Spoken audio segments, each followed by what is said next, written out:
So good morning, everyone. Good morning, good afternoon, wherever you are joining us from. And thank you very much for finding time to join us as we go through this cholera preparedness and readiness in our region. So I'm Fred Kapaya. I'm based at the WHO regional office in Nairobi.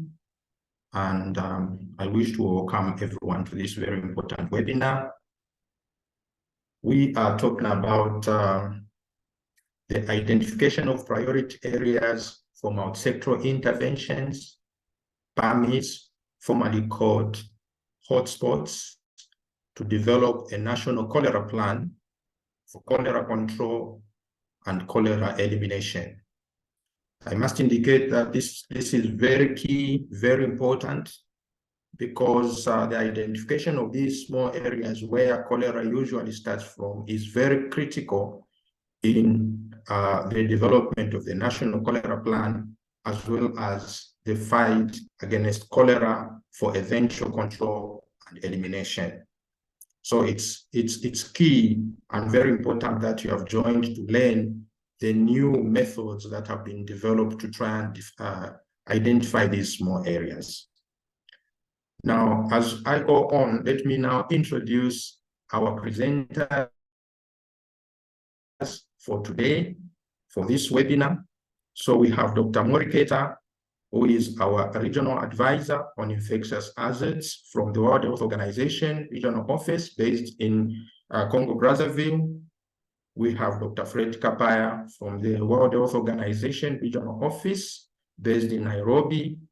We have Professor Olayinka Adebola from the World Health Organization based at the regional office in Congo-Brazzaville. We have Dr. Patrick Oti, who is also from the World Health Organization regional office based in Congo-Brazzaville. He is also our incident manager for the regional cholera IMST. We have Mr. Emmett Kenny from IFRC, the CSP lead, the cholera country support platform lead. We have Morgan Dominguez from the World Health Organization, HQ in Geneva, also a member of the GTFCC. We have Bertrand Soudre, also from the World Health Organization, headquarters in Geneva. We have Mr. Wiseman Chimwaza from the Public Health Institute of Malawi. We have Dr. Pome Jose from the World Health Organization country office in Mali. We also have amongst our panelists, Dr. Joseph Serik, who is the CSP, is also supporting us. I must indicate, ladies and gentlemen, that we have interpretation available in English, French, and Portuguese, and guidance will be given.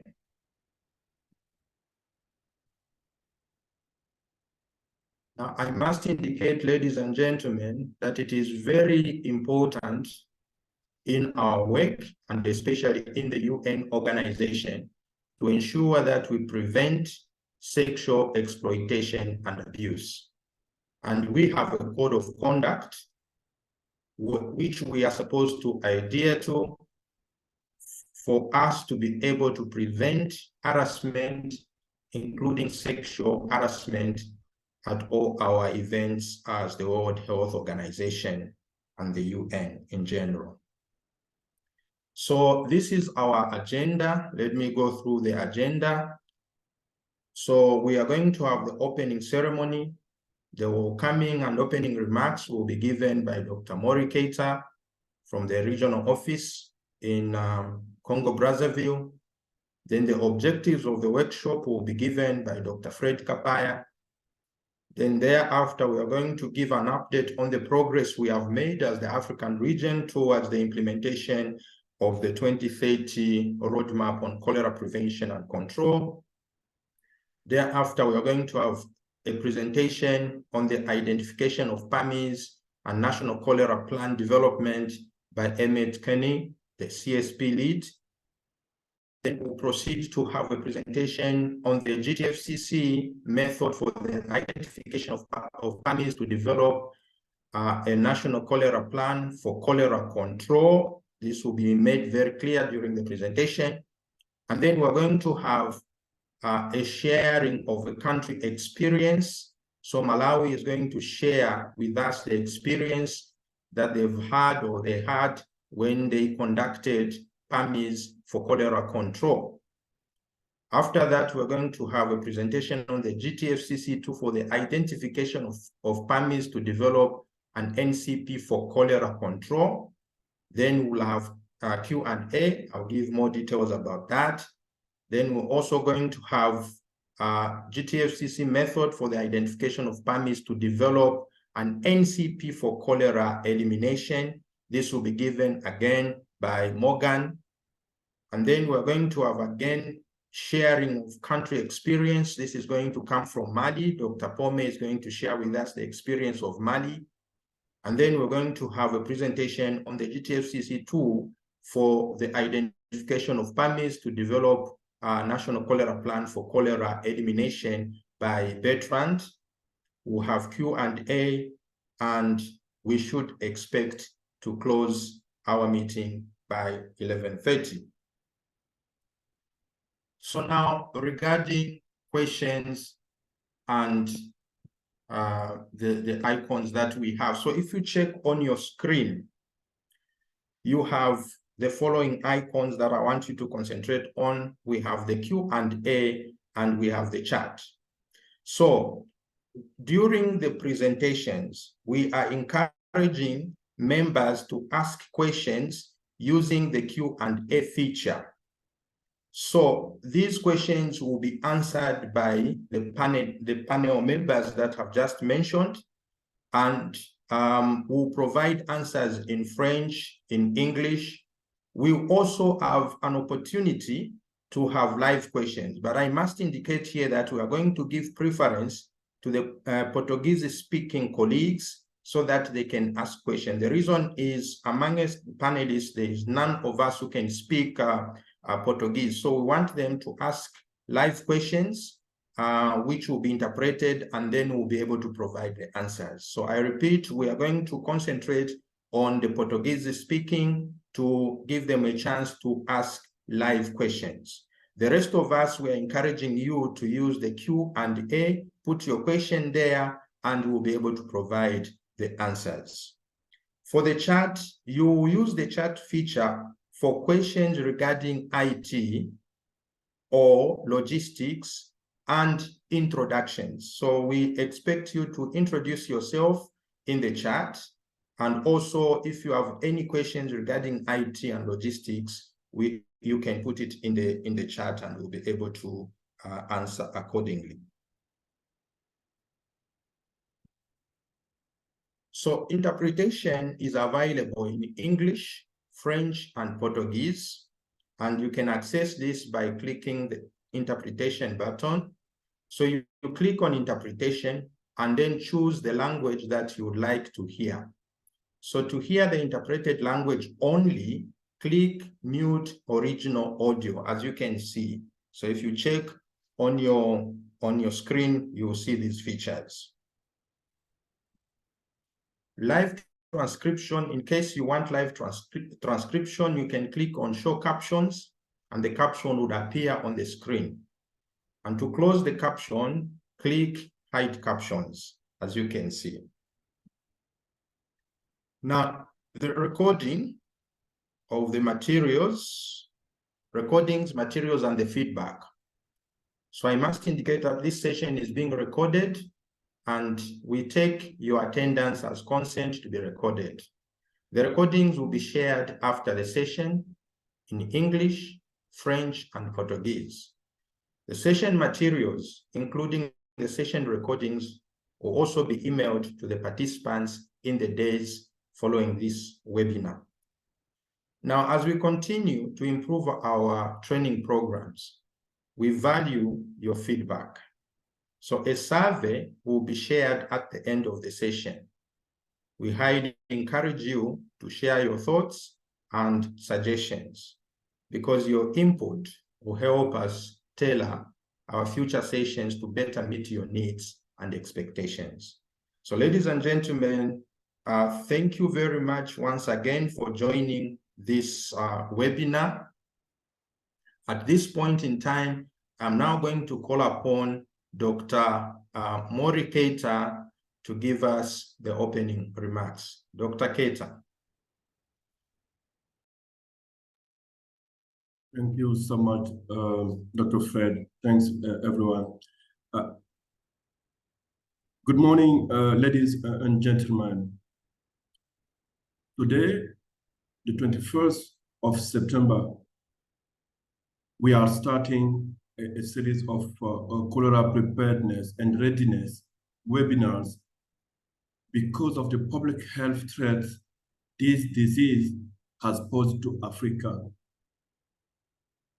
In fact, cholera remains a global public health threat, causing between 1.3 to 4 million cases and 21,000 to 143,000 deaths every year. Cholera mostly affects poor communities with low socioeconomic status.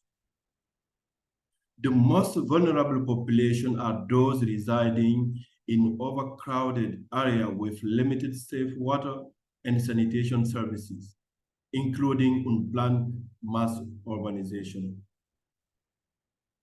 Since mid-2021, the world has seen an acute upsurge of the seventh cholera pandemic, which has been associated with large outbreaks, high case fatality rates, geographic spread to non-traditional cholera hotspots and countries. The WHO African region is one of the most affected regions in the world.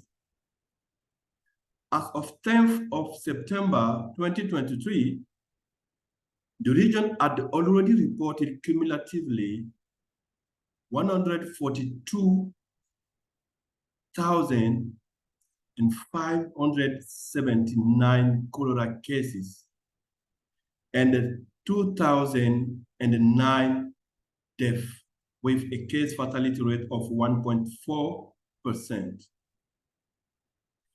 These cases were reported from a total of 15 countries spread across all the sub-regions of the continent. Several factors contribute to this progression in cholera transmission, including weak and fragile health system in most countries, inadequate preparedness and readiness and cholera capacity, complex humanitarian crisis in a number of countries, poverty, and climate change. All this is happening at the time when we have made significant advances in our knowledge and scientific techniques about cholera transmission, prevention, and control. In 2017, the Global Task Force for Cholera Control launched the Ending Cholera, a global roadmap to 2030. This is a strategy that provides direction and support to countries in the prevention and the cholera control.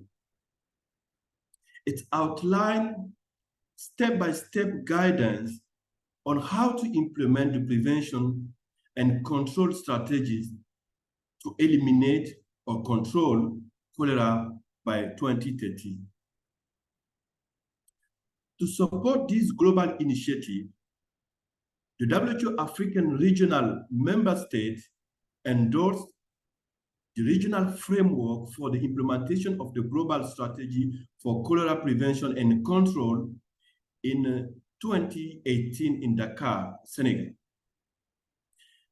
This framework highlights the target and the milestone that each country need to implement.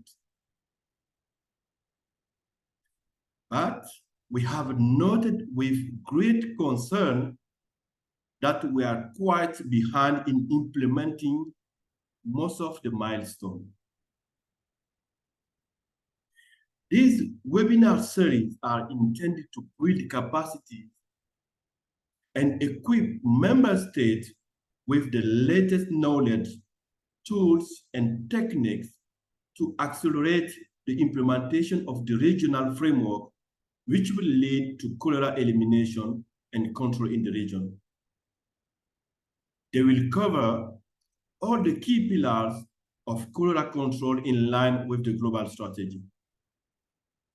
Today, we are discussing the identification of priority area of multisectoral intervention, PAMI, using the new tools developed by the GTFCC. This will help us to understand how to identify the PAMIs, small area where the cholera burden is concentrated, so that we can target multisectoral intervention and control cholera in this area. To this end, I would like to urge all participants to pay particular attention so that the knowledge gained can be used at the local level in our countries. Further, I wish to appeal to all of you to attend all the webinars on cholera preparedness and readiness. The WHO Regional Office for Africa is committed and determined to support member states in the implementation of the regional framework for cholera prevention and control, and ensure that by 2030, the region will be free for cholera outbreaks. I extend my warmest welcome to each and every one of you. Your presence here today signifies your commitment to control cholera in the WHO African region. And I'm truly grateful for your contribution. Let us unite our effort, harness our collective knowledge, and work together to build a stronger, more resilient system to prevent and respond effectively to cholera outbreaks in African region. Thank you so much. Merci beaucoup. Obrigado. Thank you very much, Dr. Mori, for the welcoming remarks. And ladies and gentlemen, that is Dr. Mori from the World Health Organization Regional Office, our regional advisor on infectious hazards, where cholera also falls. So thank you, Dr. Mori. At this point in time, I will now proceed to give a presentation on the objectives of this webinar.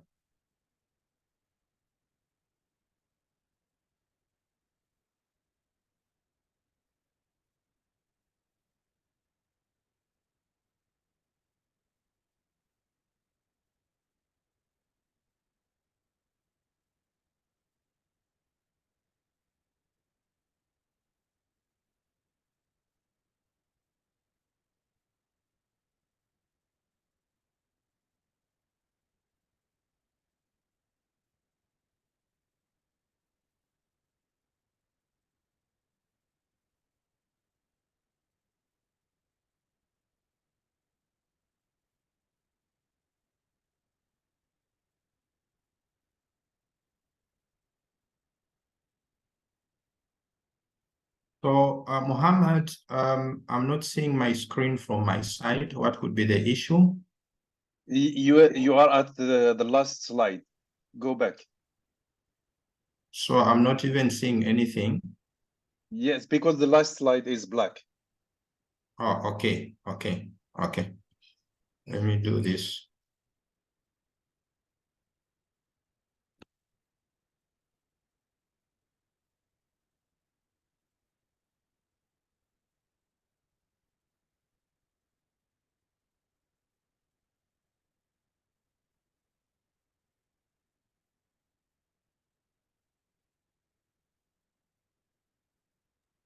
Just go back. Failing to go back because it's not showing anything on my Just screen. go back. It's the last slide is totally black. So if you go back, you can see your slides. Okay. All right.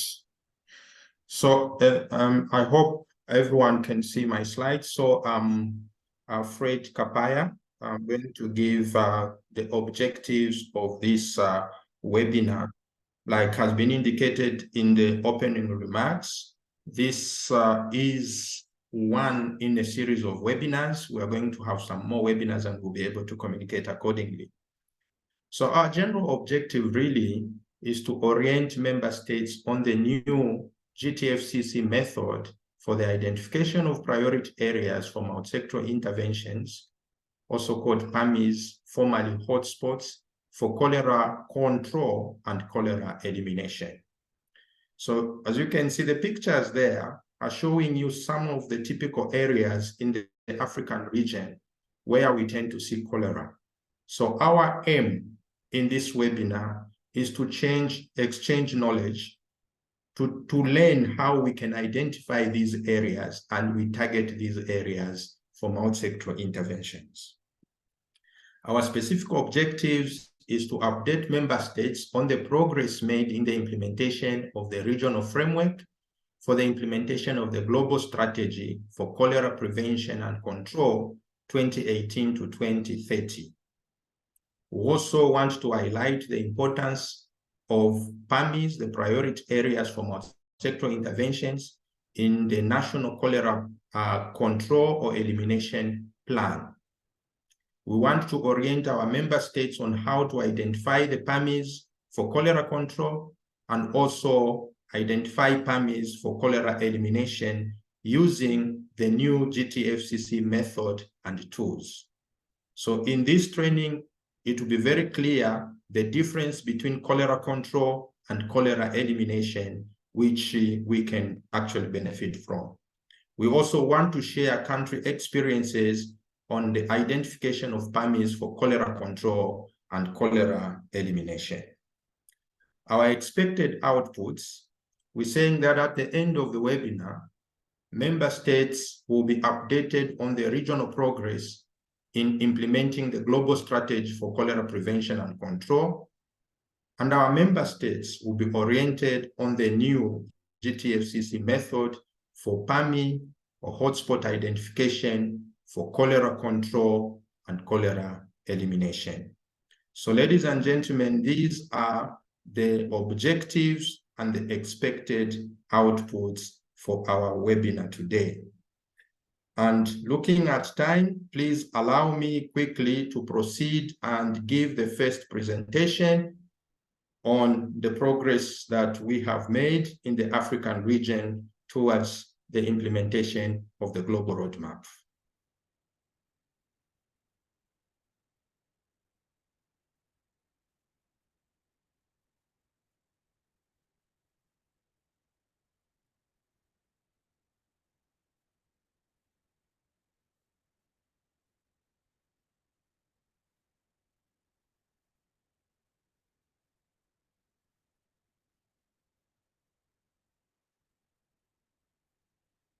I'm getting into the same problem. I don't know what is happening.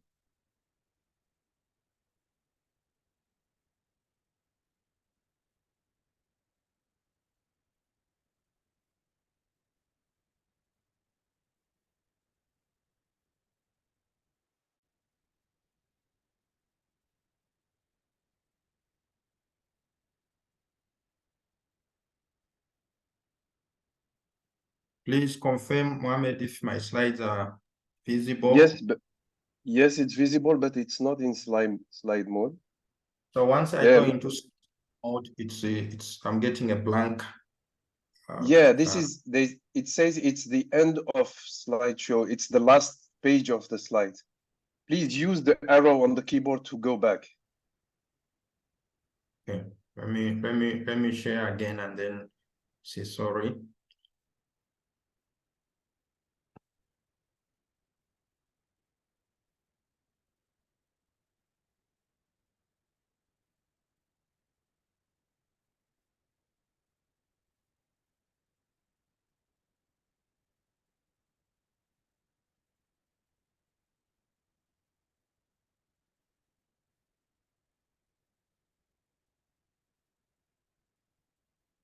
Okay, so sorry for that, and it's like I've even given the whole presentation. So I'm going to give a regional update on the progress we have made towards the implementation of the global roadmap, and the period of the assessment that we are looking for is between 2018 to 2022.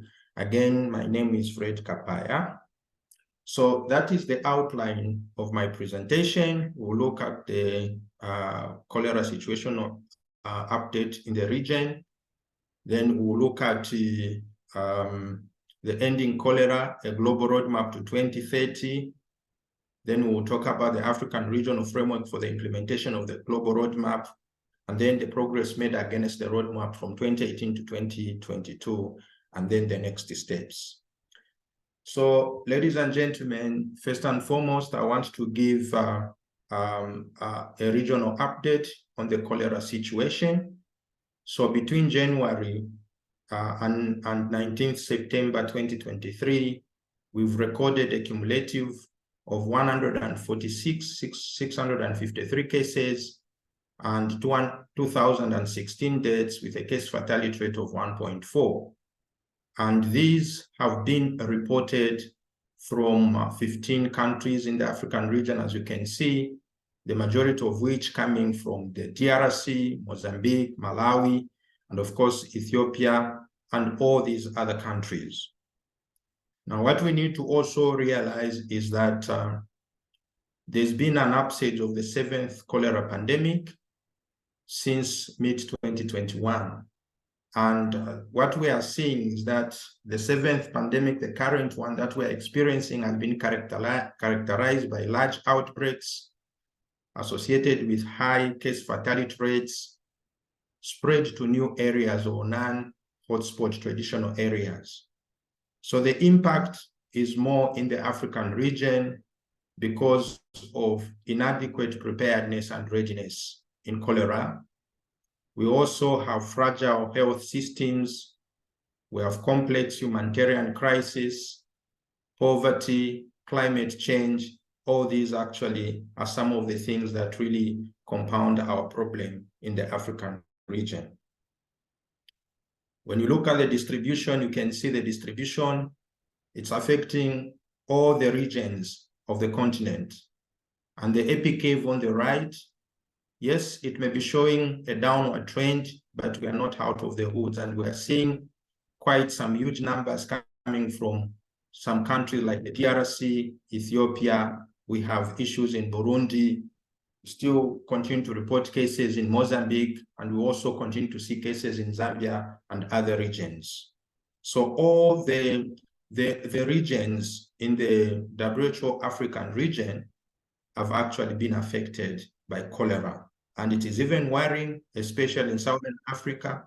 The cholera season is about to start, and already we have cases being reported in that region. In terms of the cholera roadmap, I'd like to share with you, colleagues, that in the year 2017, the Global Task Force on Cholera Control launched a roadmap, the Ending Cholera, a global roadmap to 2030. And they proceeded to provide guidance, including documents that we can use for us to be able to actually control cholera in our respective countries. This was immediately followed by an important meeting in Senegal, Dakar, Senegal in 2018, where the WHO African region member states endorsed a framework. This framework is to guide the implementation of the global roadmap. It supports, it facilitates the implementation of the global roadmap. Now, between 2018 and 2030 is the period for implementation. So we are saying that by the time we get to 2030, we should have had a reduction of 90% in cholera deaths.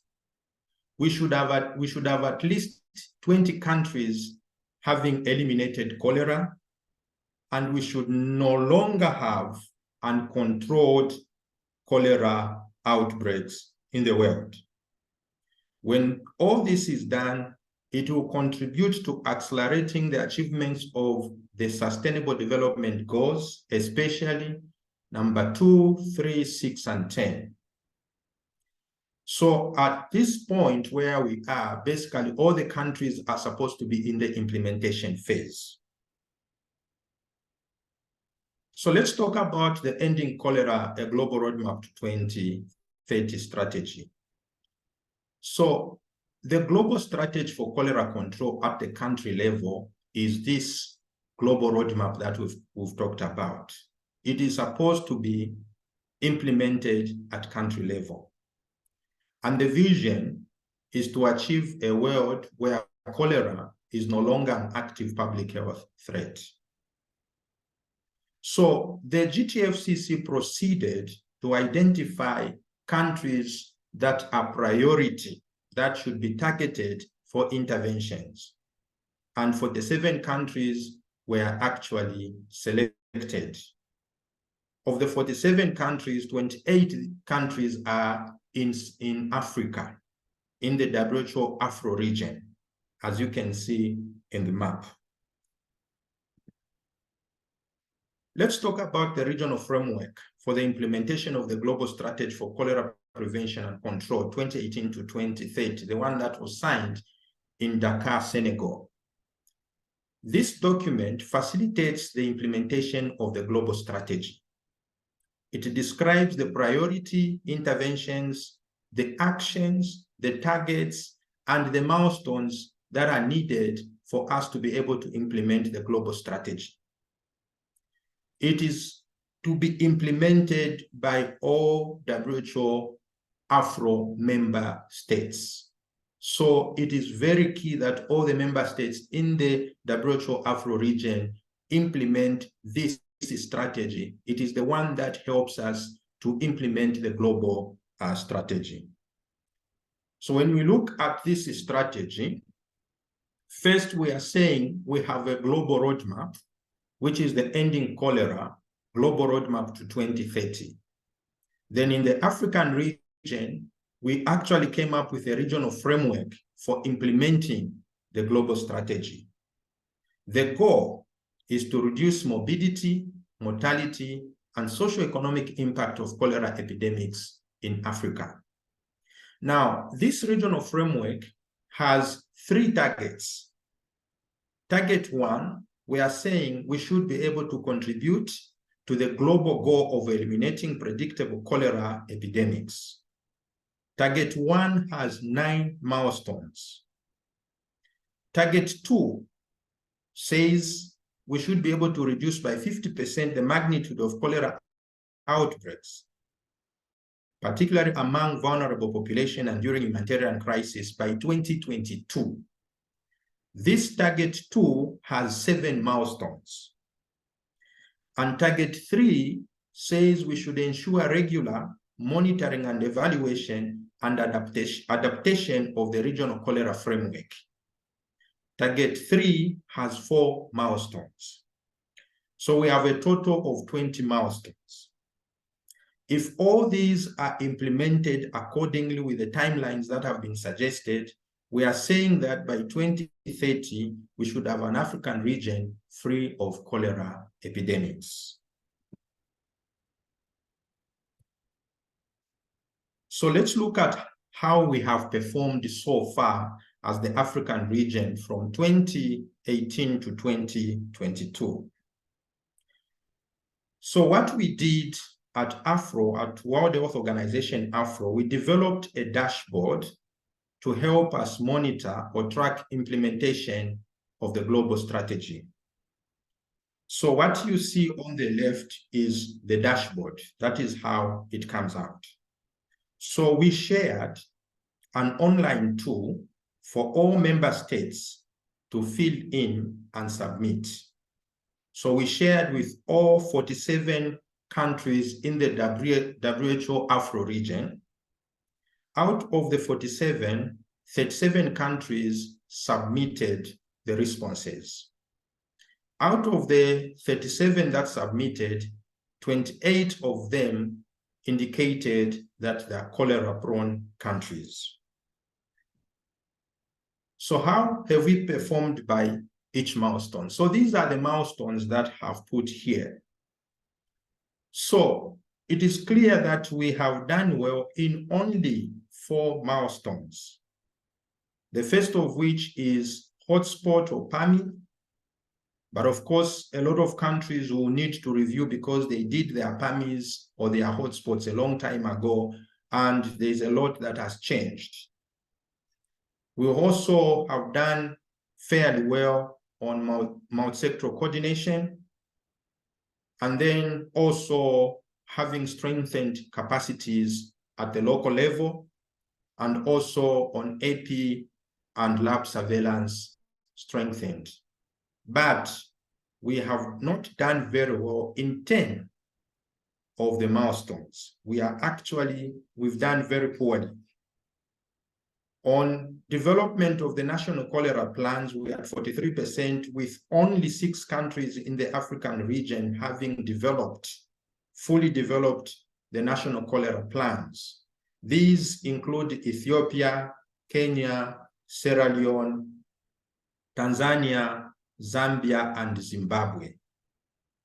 A few other countries are in the process of developing. A few countries have not even started the process. Now, if we have not even started developing the NCP, the question we have is, how do you then plan to control or eliminate cholera? Even more worrying is that funding of the NCP, even in those countries where they have fully developed the NCP, there is no single country where the NCP has been fully funded. There is very little support from government to support the NCP that have been developed. Of course, we haven't done very well on WASH. We have done poorly on WASH. There's no one country that has done well on WASH. Also on ensuring water quality, no country. And on investment case, development of investment case helps us to mobilize resources for cholera. There is no single country that has developed an investment case. There are a few countries that are in the process of developing. So we have not done very well. So overall, we are saying we are on track only in 4 milestones. We have done fairly well in 7 milestones, but we have done poorly in 10 milestones.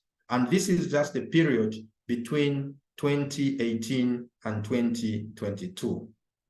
Now, in terms of the targets, how are the targets, the 3 targets, performing? So the first target, we said, it's to contribute to the global goal of eliminating predictable cholera epidemics.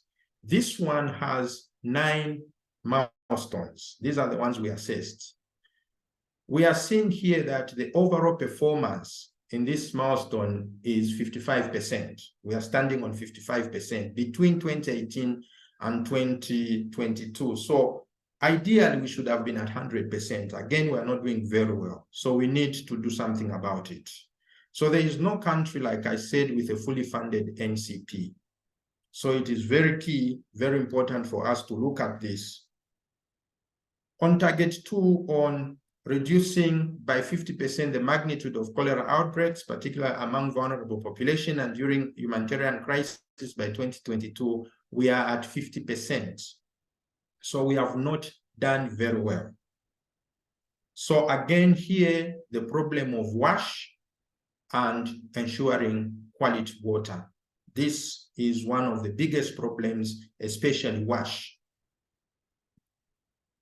On target number 3, on ensuring regular monitoring and evaluation and adaptation of the regional cholera framework, we've done poorly.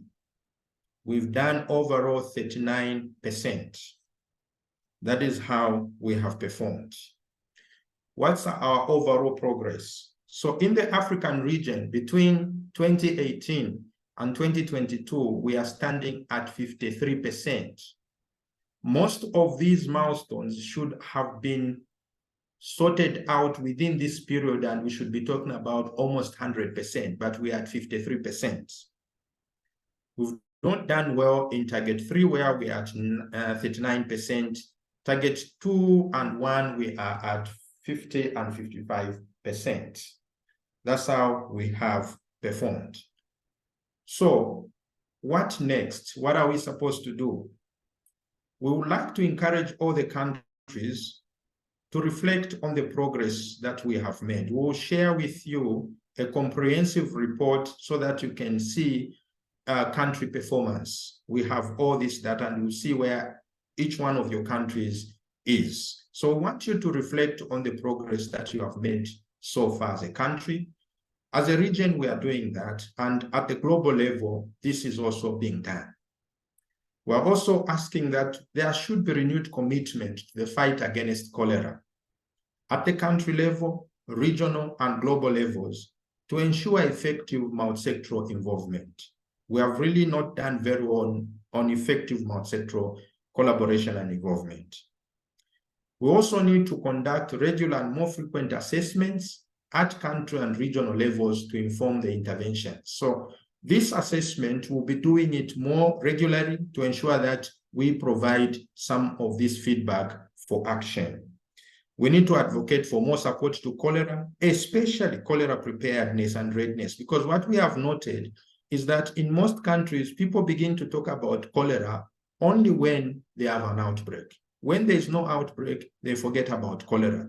But we have a lot of vulnerability factors that are all over in our countries, and we know that they are very good for cholera to actually thrive. We also need to use the assessment results to focus our interventions and support. So, ladies and gentlemen, this is briefly what we wanted to share with you on how we have performed as the African region. Thank you very much.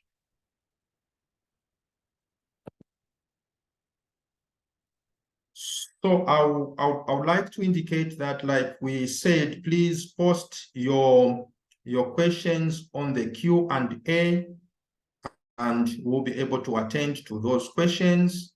And because of time, let me ask Emmett Ken to proceed and make the presentation on NCP. Thank you very much. Thank you, Dr. Kapaya. You can hear me okay? I assume? Loud and clear. Great. So good morning, good afternoon to everybody. My name is Emmett Kearney. I'm the Senior Officer for National Cholera Plans in the GTFCC's Country Support Platform. So thanks, Dr. Kapaya. Thanks to all the organizers for putting this together. So a lot of the hard work to make this as smooth as possible. So thanks a lot. I have a few key messages. I'll elucidate and dive into some of the details and come back to these key messages. But there was one in particular that we wanted to ensure that I communicated to you today, is that the PAMIs are a critical step, I would say the foundation of a successful national cholera plan. For those of you not familiar, I mean, it was interesting hearing the report from the details of the analysis from Dr. Kapaya. You could see a lot of PAMIs had been done, but not so many NCPs. And just take note, I think it was mentioned at the beginning that 2 weeks from today, there will be another webinar in this series focusing on the country support platform that I sit in and the National Cholera Plan development specifically. So we'll spend most of that time diving into depth on this topic. So considering many countries still need to develop national cholera plans, please mark your calendars 2 weeks from today. And yeah, the country support platform is here to help you, and we'll go into all of that in 2 weeks' time. So let's go through some of the key questions to arrive back at those key messages that I just had up on the screen. Why are PAMIs the cornerstone for achieving cholera control and elimination? Why should we develop NCPs, and how do PAMIs fit into NCPs, basically? So why is it the cornerstone? Well, Dr. Kapaya had already kind of zoomed out and mentioned the global roadmap. We have our targets. And let's be frank, there isn't enough money, there isn't enough resources, let alone for cholera, for a lot of what we do, right? We work in a resource-constrained world, and we have to make decisions. So the idea is that we're looking at multisectoral interventions that are spatially targeted in these specific and relatively small areas where cholera is concentrated, right? We're going to try to focus our interventions to have the most public health impact and to be the most cost effective. And one thing I'll already flag here is that not all areas receive the same interventions. I'll come back to that. And when we talk about multisectoral, we're talking about the main pillars in national cholera plans. You see those here, and then every country is different. I was in Nigeria in June, working with Yen and Ilya and others, Catherine, and they had additional pillars. They had research and logistics. Again, something for the next webinar. So why develop national cholera plans? We have the global framework, and apologies, I don't have the regional framework in this presentation, but the global framework isn't very useful to those in local governments, municipal governments, national governments. This is why we encourage countries to develop their own national cholera plan, right, to achieve the objectives in their countries. It allows countries to commit, partners to start to engage, and critically for donors to commit. And we'll get into that a little bit more in a moment. There's a strategic component to the NCP, and there's the operational component, and all of this rests on the PAMI, which we'll come to again. I'm not going to be reading these slides just for the sake of time, but as mentioned earlier, these will all be shared later. So what are the benefits to developing an NCP? I'd say, first of all, visibility. As Dr. Kapaya was just talking about, often cholera doesn't get the attention that it needs or deserves until it's too late, until there's an outbreak. But by developing a national cholera plan, you are galvanizing stakeholders, you're bringing attention to a long-term plan that includes the reflection on how to respond in an emergency, but also looks at the longer term, what is needed to have medium and long-term results against cholera. The visibility, I think, can't be understated, whether that be within government, within ministries, and then with external actors, regional actors, etc. I think once you've developed a strong, comprehensive NCP, it gives credibility to the efforts in the country. It isn't ad hoc. It isn't just an emergency response. It's something that all the stakeholders from all the pillars have worked on collectively and agreed on. Of course, it then is a platform for advocacy and fundraising, and it's a means by which, again, something for the next webinar, to tap into some of the technical support and guidance for the development of the NCP, but also for the implementation. So let's continue on into that. So where do PAMIs fit in NCPs, and how are the PAMI outcomes used in practice? So again, lots of stuff we could go into great depth, but I'll just stay at the top level here. These are the 4 steps in National Cholera Plan in the cycle itself. So there's the inception phase and development, which is really the bulk of the work to get the NCP developed up on its own feet, approved by the independent review panel. then it's on to implementation, monitoring, and reporting.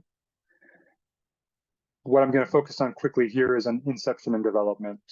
So you see this red, the PAMIs are here in red in the inception phase, but that doesn't quite capture the importance of the PAMIs as kind of the foundation. So without carrying out the PAMI, you can't really do an NCP. No, I don't. You could do a very watered down version. But basically, this needs to be done so that the situation analysis can be carried out, and then really for each of the pillars to then dive into depth and formulate the prioritized activities for each pillar in each priority area. And yes, again, I'll come back to this. You might be starting to worry when I say I'll come back to all of these points, but don't worry, I'll tie it all up and I won't take too much longer. So just quickly showing the inception phase. One point is that we encourage countries to get political buy-in at the highest level possible. The PAMIs are carried out, and after this, as showed in the previous slide, and then this situation analysis, goal formulation, and other activities can take place on top of the PAMIs. And then just to show in the development phase,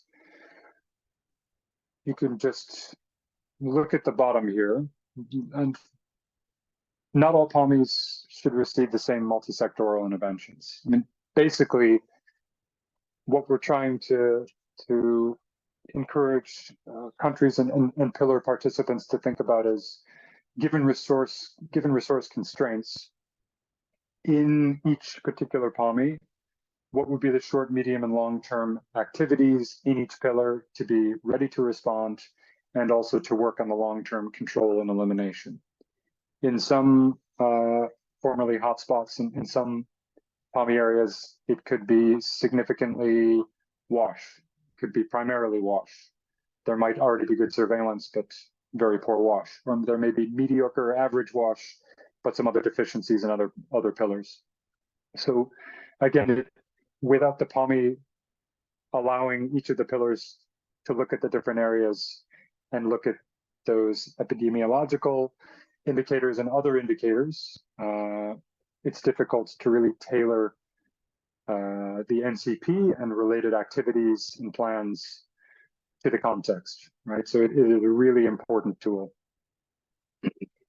Very quickly, just showing some of the key or the core indicators for each of the pillars, just to give you a bit of an idea of what goes into the NCPs that countries then report on annually, and some just suggested examples of potential interventions or activities that can be done in different PAMIs by different pillars. And all of these, you know, when you carry out the NCP process, there are several workshops to dive into depth on all of these.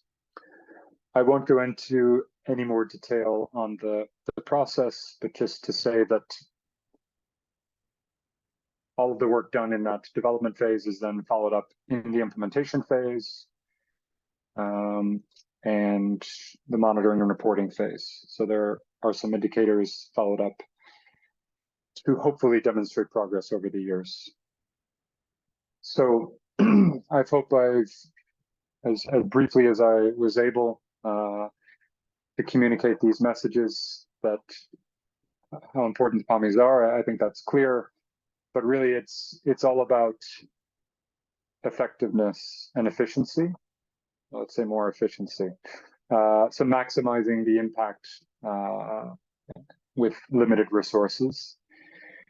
PAMIs are critical for NCPs, and NCPs are critical for this long-term, for these long-term goals. And I would encourage those of you in countries that have yet to start to reach out to myself or the others, or simply attend the webinar in 2 weeks' time, and we'll go into more depth on how to carry out, how to start thinking about launching an NCP process, and how the country support platform can support you. Over. Thank you very much, Emmett, for a very good presentation. on the NCP and PAMIs. At this point in time, looking at time again, please, I encourage everyone to continue posting your questions on the Q&A, and I've seen that we've been answering to a number of them. So I encourage all panelists to look at the Q&A and provide some responses. We'll be able to give chance for some live Q&A. So we move on to Dominguez. Dominguez, you can take it up. Thank you, Dr. Capaya. And thanks also to Emmet for setting the scene, emphasizing how identifying PAMI is so critical in the NCP process. And good morning, good afternoon, everyone. So I'm Morgan. I'm an epidemiologist in the WHO cholera team. And for the GTFCC, I am a focal point for epidemiology, in particular for the epidemiology working group of the GTFCC. So the methods I'm going to present today are very much the result of collaborative work among GTFCC partners under the umbrella of this epidemiology working group.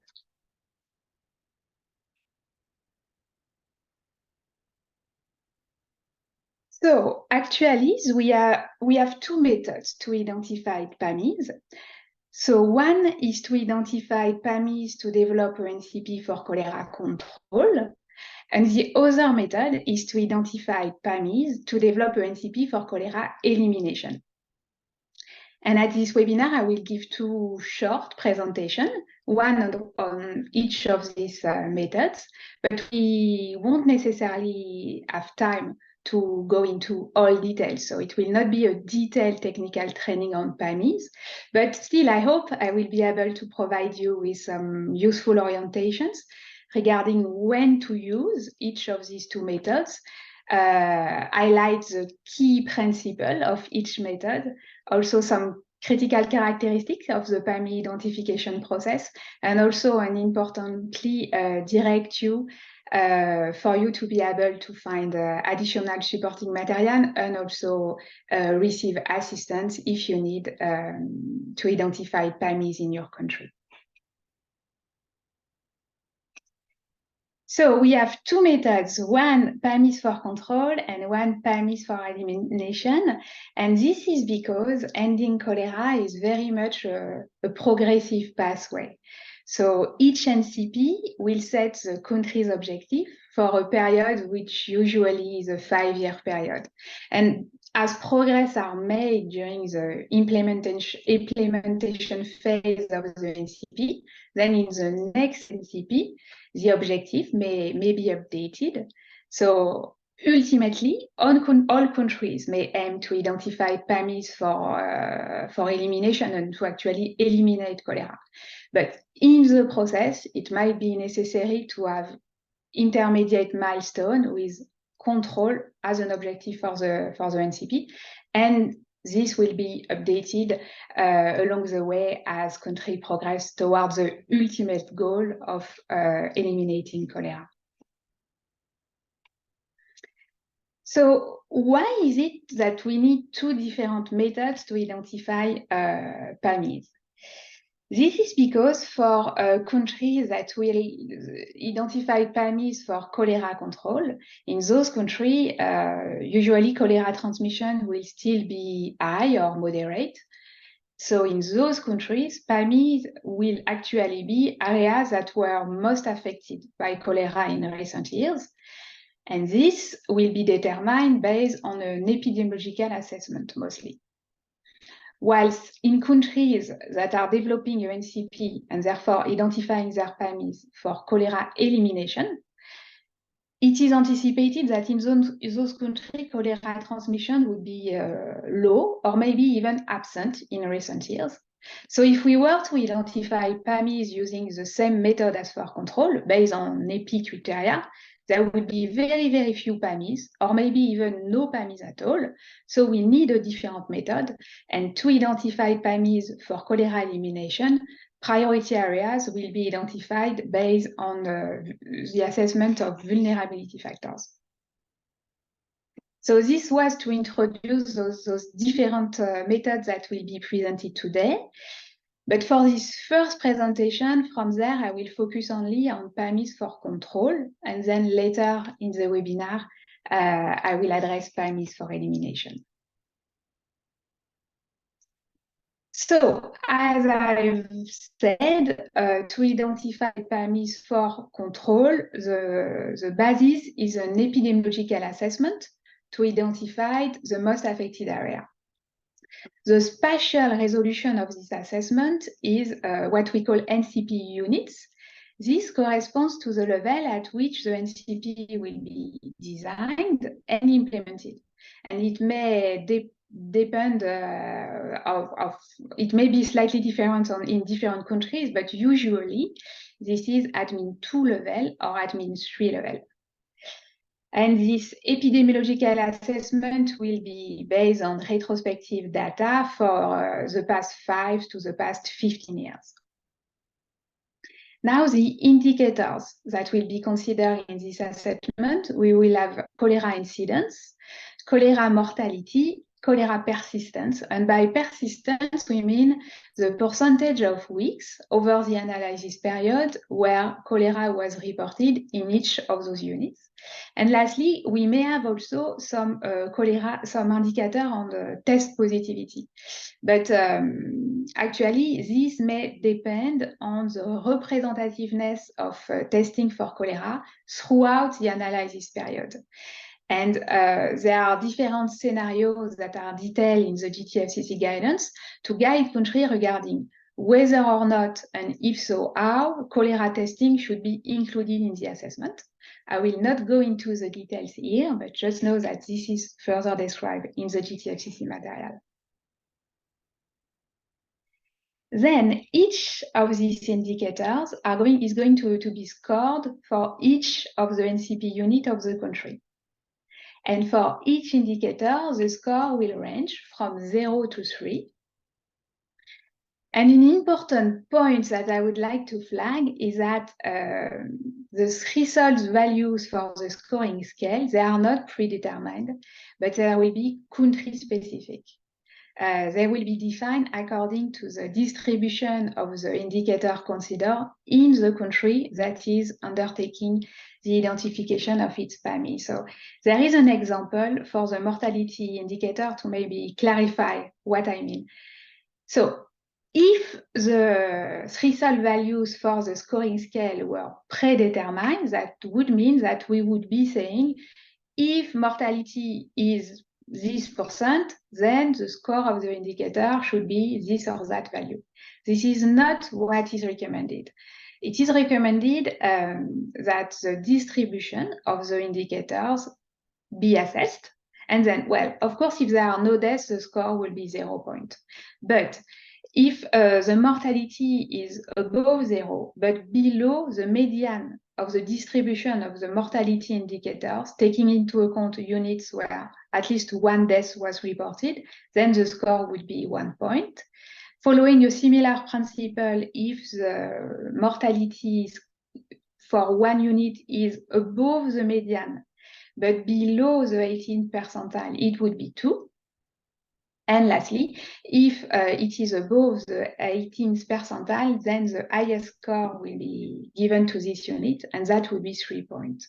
So similar principle apply for all of the indicators, and you will find much more information and guidance as to how to proceed to determine those results in the GTFCC material. So now, as a result of the previous step, we have scored each indicator for each of the units. And the next step is rather simple. We will calculate a priority index for each of the units, and this will be by adding the score of each indicator for each unit. So it's simply a sum. And as a result, we will have a priority index for each of the NCP units. And to be able to use this index to identify PAMI, now we need to determine the threshold.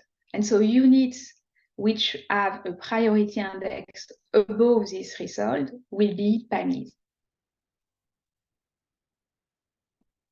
So how to determine this critical priority index result? Importantly, it has to be determined by each country. So it's really a country-specific decision. And to identify the most suitable result for their country, they have to find a balance between the feasibility of the future NCP versus the potential impact of the future NCP. Basically, the fewer PAMIs there will be, the more feasible the NCP will be.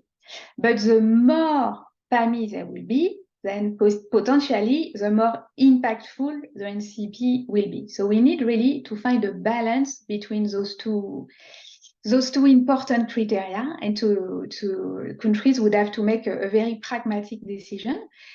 To illustrate a bit the challenge of identifying a relevant threshold for the priority index, in the table on the slide, there is a fictive example.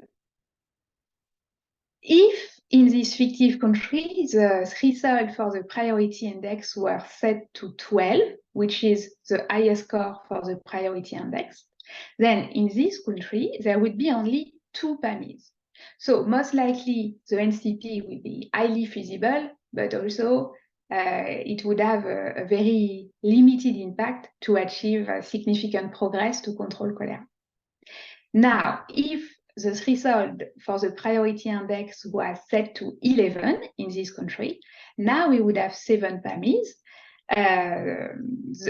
Those 7 PAMIs would account for 8% of the population of the country, and for 40% of the cholera cases in the country, and 26% of the cholera deaths. So it's already looking a bit more engaging in terms of potential impact of the NCP. Now, if we set the threshold to 10, following a similar approach, you can see on the slide that now we would have 20 PAMIs, accounting for 25% of the population. And this would represent 81% of the cholera cases in the country. So that's great in terms of achieving cholera control. And for cholera deaths, that would be 47%. So roughly, we may find that 10 could be a suitable threshold. However, as I said, and I would like to insist on this, this is a country-specific decision. So let's say that this fictive country has very limited resources for its NCP, then maybe using 11 as a threshold may be better than setting the threshold to 10. And on the opposite, if this country managed to secure lots of resources for its NCP, maybe it could set its priority index threshold to 9. Why not? So overall, really a country-specific decision that should be adequately balanced to have NCPs that will be feasible, but will also have a significant impact for cholera control. So, as you would have understood from now, our units that have a priority index above this result that we've just discussed will be PAMI. But this priority index results from an AP assessment, and in some circumstances, it may happen that the priority index underestimates the cholera priority level. In particular, this may happen if there are major surveillance gaps, because overall, this priority index, it is calculated based on surveillance data. So where surveillance underperforms, we may have a lower priority index than actually it should be if there were better surveillance. Also, if there were recent OCV campaigns, and the incidence, the mortality, the persistence would have been lower thanks to OCV, and then the priority index may not be as reliable. So in this situation, it is optional, but country may consider additional areas of PAMI.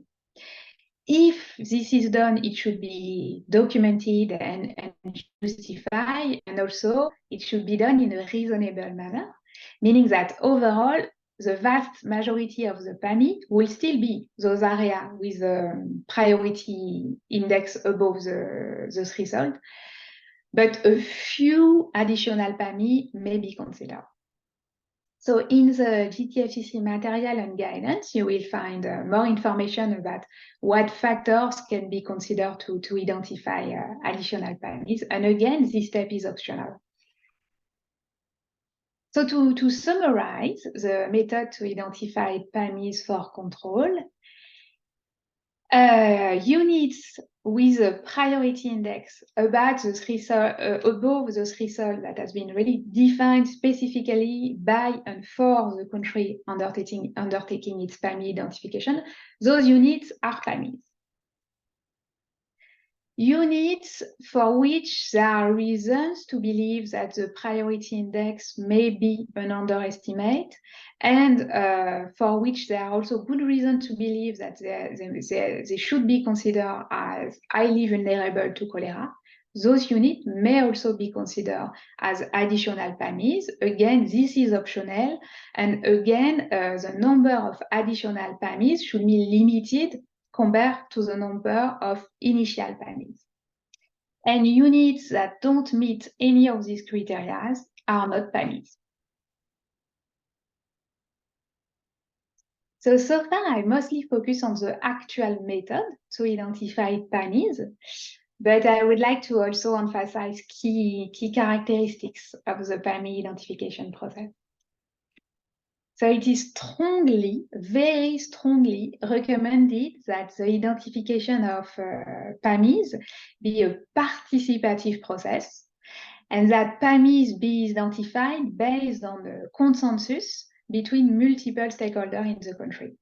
And to do so, once the priority index has been calculated for each of the units, it is recommended to organize a workshop or any type of consultation for all stakeholders to meet and to agree on the threshold value of the priority index, also to determine whether or not they would consider additional PAMI. And ultimately, this workshop or this consultation is really for all stakeholders to agree on the list of areas that will be targeted in the NCP, and that must be a joint decision between multiple stakeholders of the country, and it should be based on the strong consensus.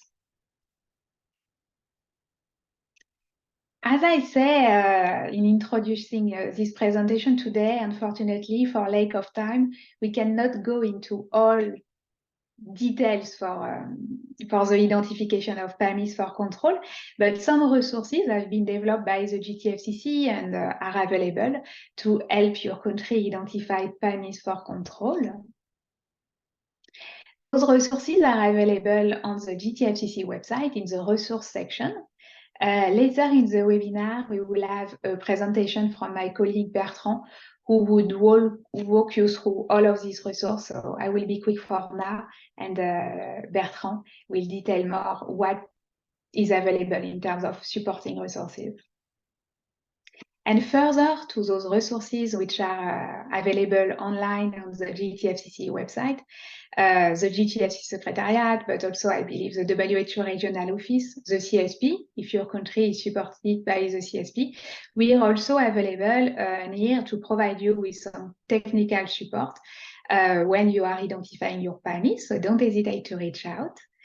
And also, please feel free to reach out, not only to request assistance, but also to provide us with feedback. At the level of the GTFCC, it will be very helpful for us to hear from you in terms of what additional resources or tools could be developed by the GTFCC to better support countries in the process. And then we would be really happy and eager to develop those materials. But for that, we need to hear from you. And also, let us have your feedback on the GTFCC method. We will take this into consideration in future improvement of the GTFCC method. To conclude, this is my last slide. So this method I have outlined to identify PAMIs for control is a method that is recommended by the GTFCC.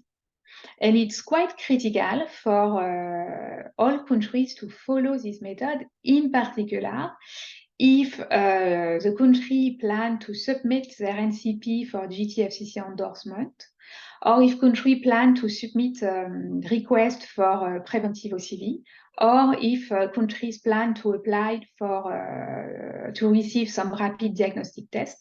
So for all of these later steps, at one point, whether or not you identify PAMIs in general consistency with the GTFCC method will be assessed.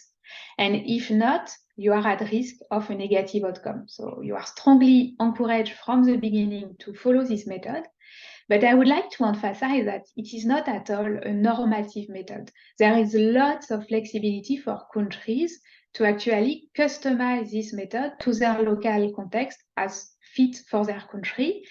In particular, each country will decide on the suitable indicator for cholera testing.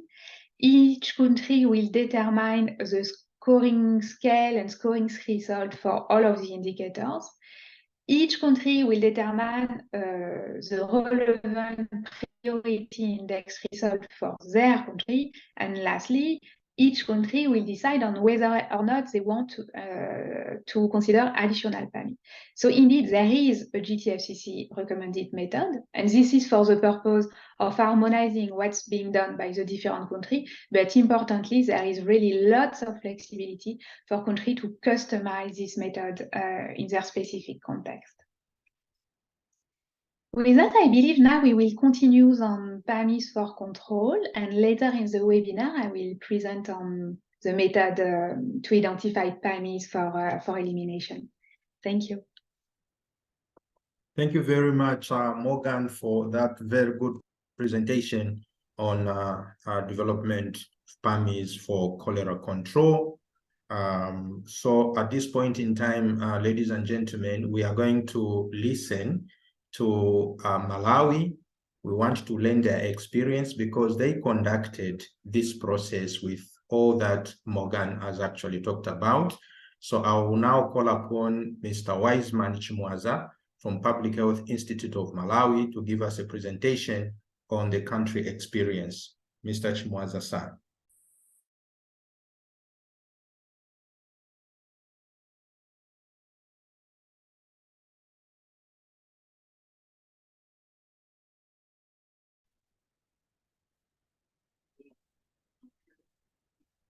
You can turn on your video, Mr. Chimwaza, so that we can see you. Thank you, Dr. Kapaya. I hope you are able to see me and you can hear me. Loud and clear, and we can see you. Thank you. Thank you. Once again, my name is Wiseman Chimwaza. I'm a technology officer at Public Health Institute of Malawi. I'm going to take you through the PAMIs identification in Malawi. And this is what I will go through, epidemiology situation in Malawi up to the way forward.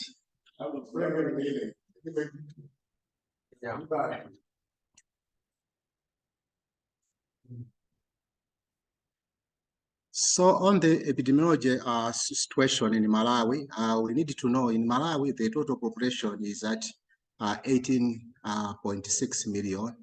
And over the years, we have been having outbreaks of cholera, right from 1998 to date. We have been reporting cholera cases almost on a year basis. The major factors contributing to this is the issues of natural disasters like floods, low access to safe water, inadequate sanitation, and the population densities, more especially in the urban, and again the issue of cross-border cholera cases from neighboring country. So this is the trend over the years of cholera, as you can see from the graph. In the past 3-4 years, the cases of cholera in Malawi were declining, but from last year, the cases again went up, where we reported 17,000 cases, and now the outbreak is still there, and so far this year, we have reported 41,000 cholera cases. So these are the districts which have been reporting cases from 2018. As you can see, in 2018, 12 districts reported cases, then 6 districts, then 1, then the other year another 1. But from last year, out of 29 districts we have in Malawi, all the districts reported cholera cases, and the same applies to this year. And this is the trend of cholera, the current cholera outbreak, which started last year in February. The figures were low when the outbreak was starting, but from August, we experienced a rise in the number of cases. And we reached the peak of the outbreak in January and February. From there, there's been a decline, but to date, we are still reporting cases, more especially in the districts in the southern part of Malawi, that is in Sanje and Chikwawa. Coming to the issue of PAMI identification, we started with the preparatory processes. Initially, our officers from Malawi were briefed by the GTFCC on the PAMI. Then after realizing the importance of it, we contacted WHO Afro to support us in PAMI identification. And the next thing which was done was WHO, our country office, oriented Minister of Health officials on the two PAMI tools and the procedures. Once this team was oriented, they started organizing, entering data in the PAMI imputed data tool. And this took us a month. Then later on, we started having preparatory meetings to have a workshop where we can now finally identify the PAMIs in Malawi. So we had a workshop and we also invited stakeholders to that workshop. So what parameters were we using in identifying the PAMIs? We are looking at the population, and of course we also included all the age groups, and again we are in consideration all the suspected and confirmed cases. The period we are looking at from 2018 to 2023, that is a period of about 5 to 6 years. As you can see, this period is covering 5 years and 35 weeks. And the administrative level or unit we settled on is the traditional authority. And we had a total of 421 geographical units, which are the traditional authority. And the other parameter we are looking at incidence and of course persistence. So how was the analysis done? We started with the during the workshop, we started with a meeting of national pillar leads who were looking at the data from the LINEST, which is our main cholera data source, and we are entering all the cases and the dates. And from there, we are able to come up with the priority index. And this assisted us to come up with the first list of PAMIs basing on this priority index. But as a way of validation, what we did was later on during the workshop, we also invited stakeholders from different institutions, even district level, to come forward and validate the first list of PAMIs. And during this workshop, we also considered vulnerability factors to come up with the very final list of PAMIs. So indeed, we came up with the final list of PAMIs. So how was the scoring done? Just as presented earlier on by Dominguez, we are looking for, in the case of Malawi, at 3 indicators: the incidence, the mortality, and the persistence. And after looking at the score thresholds and the value scores, we came up with the scores as already presented. The scores were ranging from 0 to 3, 3 being the maximum score per indicator. And these are the scores. What you see is the map of Malawi, and the first one is indicating the score looking at the incidence, then the score looking at persistence, and of course mortality. So taking a close look at the map, they are not exactly the same. They differ depending on the indicator we are looking at, and depending on how this indicator has scored. So what were the results of the index priority? So as you can see, since Malawi was using 3 indicators, the total score was a 9, that is on the first column, indicating priority index values. So, and the lowest score was a 0. So from the results, you can see 18 geographical units, which in our case are traditional authorities, scored a value of 9.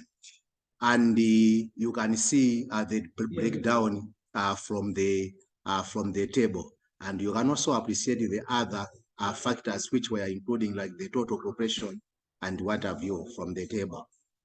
Then, as a group, we sat down and analyzed the information presented by the priority index, and we settled at 6 as our threshold. And looking at the last column, cumulative percentage of number of cases, you'll see with the index value of 6, we are having a percentage of 86.2%. And as indicated earlier on, we have a total of 421 geographical units. Now, our final decision was not just based on the index priority values. No, we also included the vulnerability factors. And some of the factors include cross-border, flood, cyclone, vaccine administration, climate change, population density, and wash.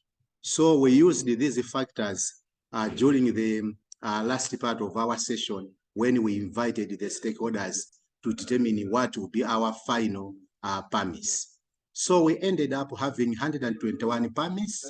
Out of this, 79 PAMIs were the ones which were identified through priority index score. And that was after coming up with the threshold of 6.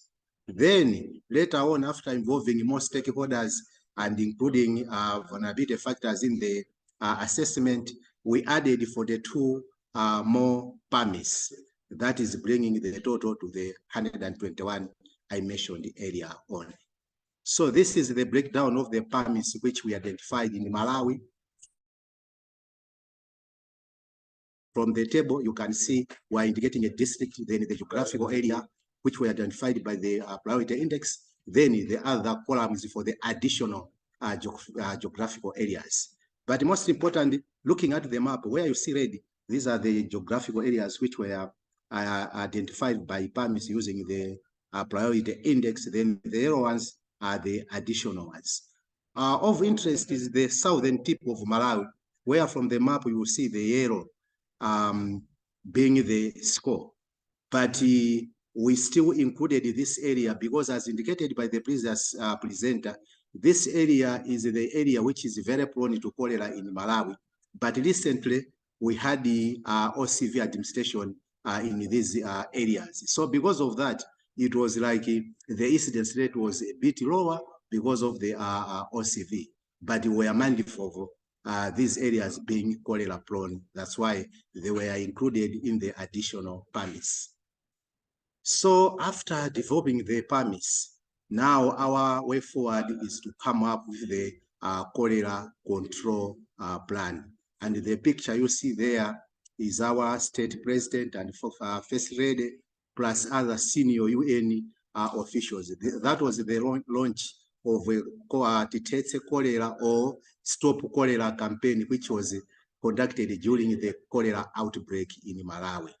We are very grateful to partners like WHO, AFRO, and even GTFCC for the technical support and, of course, the guidelines they have offered to Malawi to come up with this PAMI list. Thank you so much. Thank you. Thank you very much, Mr. Chimwaza. That's a very good presentation of how Malawi have done PAMIs. So it's just to indicate to all the countries that PAMIs can actually be done. Malawi has just demonstrated, and all of us actually can learn from Malawi so that we can also do PAMIs in our respective countries. So thank you very much, Mr. Chimwaza. Again, I encourage you to continue posting your questions on the Q&A. After the next presentation, we'll have a few minutes for live question and answer. So I will now ask on Bertrand to take us through the tools for identification of PAMIs for cholera control. Bertrand, take it up. Thank you for the opportunity to present the tool. So following the presentation on Mali, I will give a short overview of the feature of the tools that have been used in Mali and Malawi in the two presentations. First, the one for cholera control. So applied in Malawi and presented by Morgan a few minutes ago. So let's start directly on when to use the tool. So as we learn from the previous presentation, the PAMI identification is critical at the start of the NCP. And this is, you have some steps to follow prior to launch the analysis. And the Malawi example is very interesting for that. So they define the NCP operational level at admin 3. They set up the period of analysis and they perform the data collection. And where the tool was really helpful is when you want to score the units. So here the admin 3 in Malawi, or it could be admin 2 eventually in other countries, of course, to give numeric index, a priority index. And then after that, you have all this discussion among stakeholder, workshop, or consensual, let's say, consultation to define the threshold for the selection and eventually integrate some vulnerability factor on the top of that. So as Morgan mentioned in the previous presentation, there is a set of documents available on the web. So you have the website link, and I will put in the chat and Q&A later on. This is the general web page where you have the guidance presented by Morgan, but as well, you have on the bottom of the page all the technical resources that are useful for the PAMI identification. I mean by that a user guide in 4 languages, the tools that have been used in Malawi, as well in different languages, and a data model template in order to prepare the data before importing into the Excel tool. This tool is working on Windows operating system, not in Mac. Then we thought that training dataset would be helpful for the end user to get familiar with the tool. So you have 3 datasets available as well with different level of cholera testing representativeness. One is the dataset first, the dataset 1 on the top, which is the one that we use in the presentation now. And then you have 2 other datasets where the level of cholera testing is lower, either suboptimal or insufficient. So come back to the data preparation. As we have seen in the Malawi presentation, you need to collect the administrative level information. So the list of the operational unit, I think it was 400 something for Malawi. The GIS file, we had the map, the population data, and the surveillance data for cholera. So the number of reported cases, the cholera deaths, and as well some testing feature of cholera, notably the number of reported suspected cholera tested for cholera, regardless of the testing method, either culture, molecular assay, or RDT, rapid diagnosis test, and the number of reported cholera cases tested positive for cholera. So those who are among the tested who are positive. More details are proposed in the guidance, in the user guide, and you have a data quality checklist as well available there. Just as an example here is an extract, a screenshot on the right of table 5 from the user guide, which explain how to structure the data prior importing the data into the tools. So there is a template. You have to follow a specific nomenclature to allow Excel to recognize the variable imported in the data automatically and make the calculation. And here, the table on the right shows the different nomenclature of variable or headers that you need to follow. This is the empty template. It's an example for the period 2017-2022. It could be customized by the end user, changing the years. If you follow correctly, of course, the nomenclature, you need to have a consistent file with all the years represented, and each row in the table represents one NCP operational geographic unit. So the main information to be collected are defining a unique identifier for further joint to other database or the GIS file, the name of the health unit. Here in the example is admin 1 and admin 2, the population by year, the number of cases, deaths, the number of people tested, the number of people tested positive each year, of course, the total number of weeks in order to have the high denominator in the calculation of the indicator, and the number of weeks with at least one case reported, and the number of weeks with at least one case tested positive. This is very important because this is the basis of the representativeness assessment and the type of variable that it will be automatically inputted in the tools in terms of cholera testing in the algorithm of the PAMI classification. And on the yellow, on the right, you have all the vulnerability factors. Details are available in the guidance and the user guide. There are 12 here in that file. You have some data entry check, quality check as well available in the file. So here, this is an example of the dataset 1 with the level of representativeness for cholera testing set as optimal. When the data are prepared like this, you can directly copy paste into the tool. Note that they are based on fictive data, but they are derived from observed data in the field from DRC, and I would thank you, our colleagues in DRC, providing some data set that have been adapted. It's not exactly the one of DRC, they're adapted for a different training data set. Let's look at how to import in the tools. So the tools is an Excel file. It has different tabs. The first one is the information tab on the left, as you can see. You have a tab for the importing the data. Then all the tabs in dark green are where the calculations are made. First, the priority index, then the general result, then the priority index table, the vulnerability factor, and the last table here for the exporting the result. The table you just mentioned in Malawi is the priority index table here in the middle. So we'll come back to that. For importing the data, you can pass the data in the prepared according to the template. So in tab number 2. Looking at the same file, but now with the data imported, it's easy to copy paste just as a value, and all the variable, all the header are recognized automatically into the tool.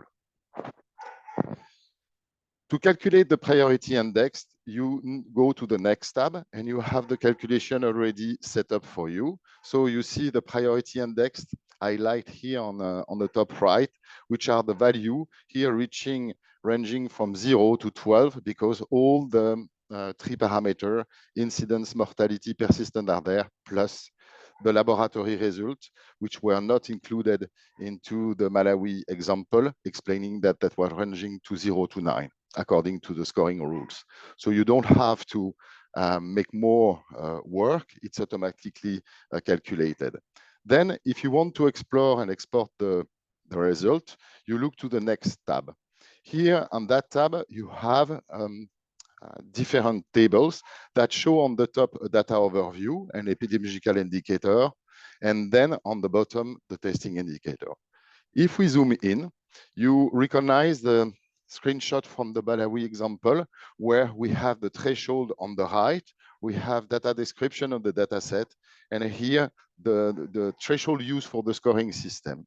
If you look to the bottom, you have a testing indicator overview, and directly the tools calculate which kind of testing related indicator, cholera testing related indicator, should be included according to the level of representativeness. And you have the flow chart on the right that explain, I will not enter into the details, in function of the level of representativeness, which indicator representing the cholera testing should be included. You don't have to do it by yourself. It's done automatically. It's done automatically when the tools is calculated.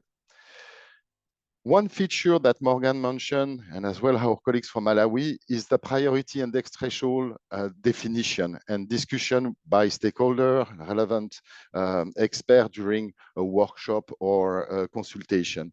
And here I raised your attention about the table that have been used in the Malawi showing the percentage of population over a certain threshold, index threshold, the percentage of number of units, the number of cases covered, and the number of deaths covered. And in the example that we have here, using the training data set 1, we can look to the same table that was previously presented, where you have the priority index values, which constitute the rows. So it's a table stratified by index values. And you have the number of geographical unit, their percentage, their cumulative percentage, but the same for the population, the same for the number of cases, the same for the number of deaths. So you can have in one, let's say, synthetic table, the cumulative population that could be targeted, and as well the coverage of the case and the deaths that you could reach depending of the threshold. In this example here, we take a priority index value of greater or equal to 10. So here, at that threshold, the geographic unit selection corresponds roughly to a total of 20 NCP, roughly a quarter of the population, 25.3%, 80% of the cases, and almost 50% of the deaths. So it's probably a reasonable threshold, but this do not contains the additional vulnerability factor and discussion that could happen during the PAMI selection process and adding additional vulnerability, a vulnerable geographic area. So you can see here how this table can help you to explore the data. The last table is just a place where we store all the information calculated and could be used for further analysis in other statistical software, for example, or you can import this table in the GIS environment in order to make maps. I'm stopping here. Thank you for your attention, and I give the floor to the next presenter. So thank you very much, Bertrand, for a very good presentation. Again, ladies and gentlemen, we are going to share all these presentations.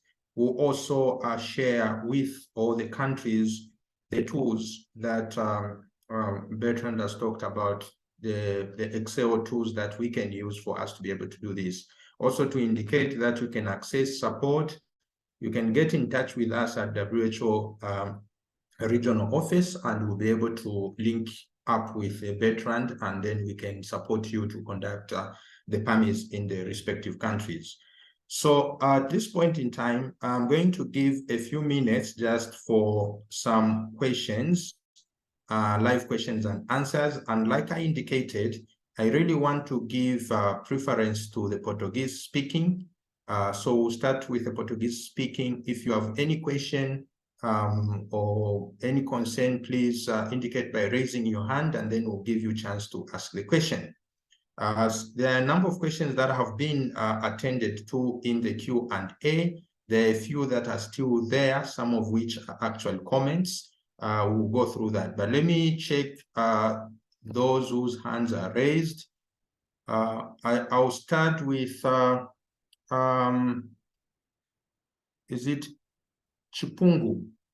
Chipungu, then Ahmed, then Wilfredo. You can go in that order. So Chipungu, you can go ahead. Your hand is raised.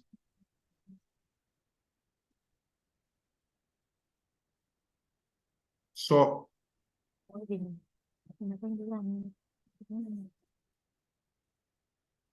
we can hardly hear you.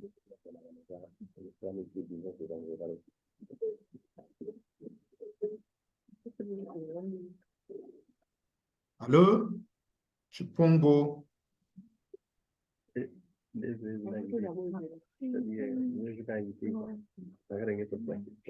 Okay, maybe Mohammed, or it was an accidental hand.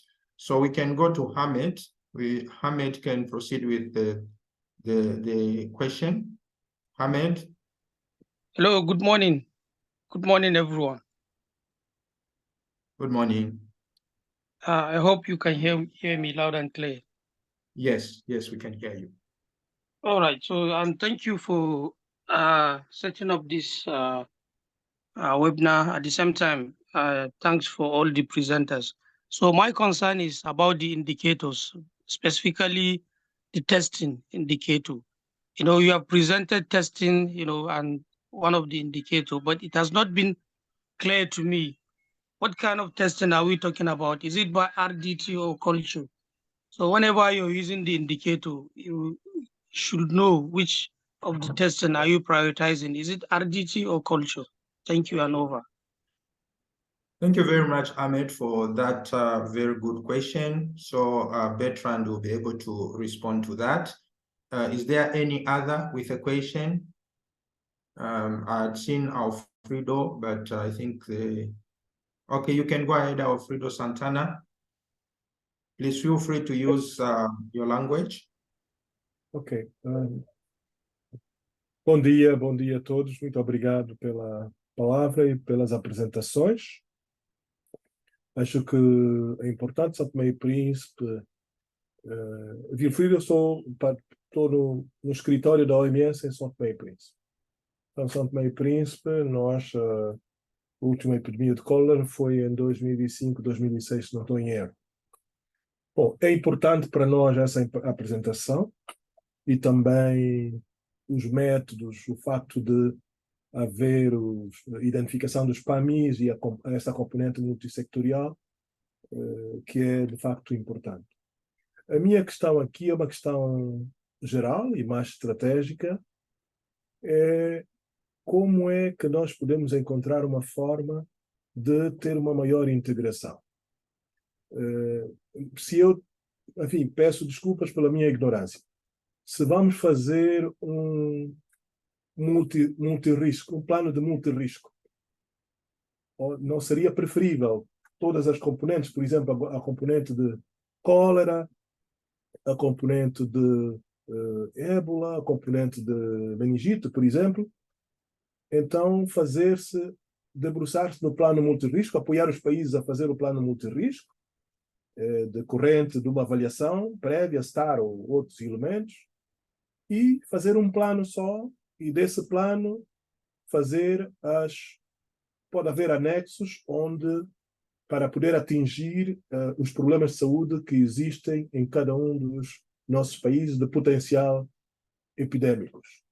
Eu julgo que assim nós estaríamos a optimizar recursos. Por exemplo, se nós tivermos uma boa intervenção em relação ao WASH, não vai beneficiar apenas cólera, vai beneficiar o controle de cólera ou eliminação de cólera, vai beneficiar outras, poliomielites e outras.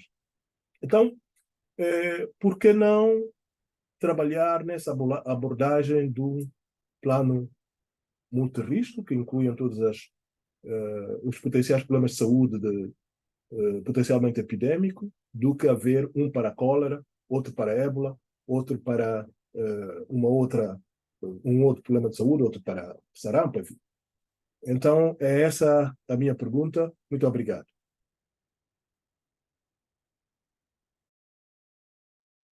Okay, so thank you very much, Alfredo, for that very, sorry, not Alfredo, but Wilfredo, for that very important question. We'll try to provide some answers. I think we will give chance to Nadeji as the last one. You can please go ahead and ask the question. Oui. Ok, oui, merci pour la parole et je remercie tous les présentateurs pour les présentations. Au fait, ma question est la suivante. Avec l'ancien outil de GTFCC, on identifiait 3 catégories de priorités des zones. Il y avait priorité élevée, priorité moyen et puis faible priorité. Maintenant, avec les nouveaux outils pour identifier les PAMI, tous les PAMI auront le même niveau de priorité ou pas?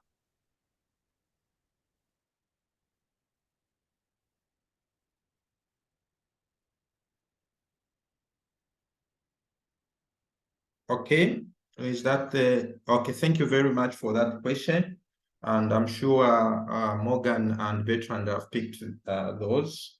So I'll try to answer the question on integration and also on support. So for support, as was indicated in the opening remarks, WHO stands ready to support countries that would want to conduct the PAMIs and develop the NCP. So please reach out to us, go through the country office, and then the country office will be able to reach out to WHO regional office, and we will be able to support. Just like we have supported others, we've worked with Malawi, and we could see the way we can see that the work that Malawi has done. So we will be able to support. Regarding integration, I would like to indicate to you that actually we do that, and that's what we encourage. There is what is called conducting a risk assessment using the STAR, what we call the strategic tool for risk assessment. And then after you do the STAR, you develop a multi-hazard plan, but now we are calling it the National Health Emergency Response and Operational Plan.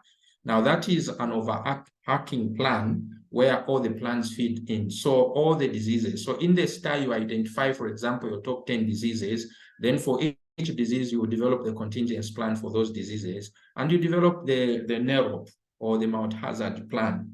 So for this case, we are saying we are now going into the details of cholera. How do we handle cholera as one of the risks that we have identified in our country? What are we supposed to put in place? So you do that even for Ebola, depending on the risks that you have identified, and then proceed to see how you can handle that. That way, using the NEROP or multi-hazard plan, it helps us actually to use our resources more prudently. So that is what I can say for that one. So in the questions regarding the indicators, I'll give Bertrand to actually provide the answers, or Morgan. Bertrand, you can take it up.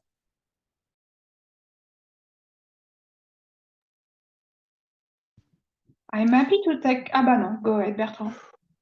Up to you. Up to you. No. Yeah, I think you can group the reply to the two questions about the RDT and the level of classification. I think it's more general, introduction. So I let you the floor.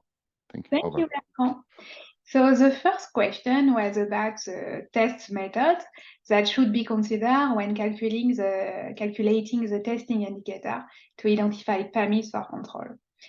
So I believe Bertrand in the chat, or was it in the Q&A? No, I think in the chat, provided the link to the detailed GTFCC material. I encourage the person who raised the question to look at the user guide. That would be where you will find a more detailed answer. But in short, here, actually, PAMI identification, it's a decision supporting tool. It aims at triaging location units according to their cholera priority level. It's quite different to how we want to use surveillance data and data on the cholera test during surveillance to really get a fine understanding real time of the cholera situation in an area. So for the purpose of supporting decision making when identifying PAMI and developing UNCP, the proposal, the recommendation even I should say, is to consider jointly suspected cases that had a positive test result. So it can be RDTs, direct and RDTs, it can be enriched RDT, it can be culture, it can be PCR. But you will look at cases that were confirmed regardless of the method used. By doing so, you will make sure that you will not count suspected cases several times if they were tested positive by several testing methods. But you would not differentiate or stratify by the testing method. And again, this is a simplification because here it's a decision-making supporting tool. What I'm saying here regarding merging the positivity test regardless of the method certainly does not apply under any circumstances for surveillance. I hope I'm clear enough on that, and we will have a webinar later on surveillance. But for PAMI, we aim at triaging location. We want to keep it simple. So if suspected... Have you disabled? I see that now the volume is almost... is there an issue about the volume? No, we can hear you loud and clear. Okay. Please continue. Thank you. So anyhow, I was wrapping up saying that please refer to the general guidance document, the user guide for the nitty-gritty of the details. But overall, here we have an unusual but simple approach by looking at positivity test results regardless of the method. And please don't apply the same thing for the purpose of surveillance. Then the other question was actually related to the previous GTFCC method to identify.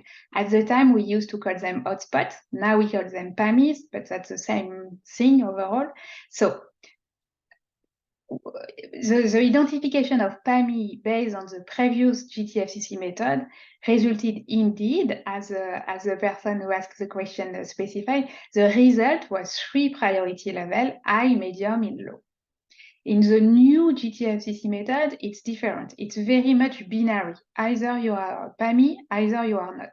And the reason why we wanted to have this change in the method is that based on countries' experience of the previous method, we identified that it was not always very clear. I'm seeing a request to start my video, sorry. I was saying that the medium category, so which was a result of the previous hotspots method, it was not super clear for countries in the NCP development process how to address those areas.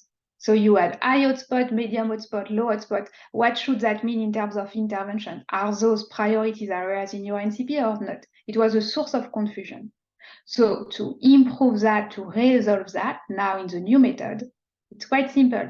If it is a PAMI, it's a priority area for NCP development. So you target this in priority in your NCP. If it is not a PAMI, it's not a priority area for NCP. So at the moment of developing and implementing this iteration of the NCP, it's deprioritized. And then you will update your NCP, and maybe an area that previously was not a PAMI will become a PAMI, but at least we hope that with the new method and the new categorization, it will be simpler and clearer for country to know what area should be considered or not as priorities in the NCP. And that's also why we decided to switch from the terminology hotspot to PAMI. I've seen several questions on the chat and the Q&A, and sorry if I was not clear enough in my presentation, but PAMI are priority areas for multisectoral intervention in a NCP. So if you are a PAMI, you're in a priority area in the NCP. If you're not, you're not. And we hope this simplifies compared to the previous method. Thank you. Thank you very much, Morgan, for that very good comprehensive answer. I've seen that in the Q&A, most of the questions have been attended to. Some of them that are here are just some requests to be able to send the materials to the colleagues. There is one I may ask either Dr. Mori or Morgan. There is one, whether it's a comment, but it's in French. From Bashir. You'll forgive me, I do not know French. So basically, oh, sorry, Dr. Mori, were you about to speak? If not, the question is French from Bashir, is that the issue of cholera is very much connected to development, considering water, habitat, education. And the question or the comment is that maybe we could think more broadly in terms of development goals and perspective, so that achieving cholera control would be an additional benefits compared to other achievement and progress. And somehow it connects with a previous question I think you answered to Fred about why don't we have like a general plan addressing cholera, Ebola, meningitis, and so on. But it looked more like a comment than a question. Okay, thank you. So everyone, we just want to indicate that all countries are encouraged to do an assessment using You can use the STAR, you can use the VRAM. Some countries also use the THIRA to identify the risks. And then after identification of the risks, you can develop the contingency plans. You can also develop the NHEROP, the National Health Emergency Response and Operational Plan, which is also called the Mount Hazard, which is an overhacking kind of document. So thank you very much with those answers. We can now move on quickly to our next session. And again, it's Morgan. Morgan, you can take it up. Thank you. Thank you, Dr. Kapaya. So now we are moving to the identification of PAMIs for cholera elimination.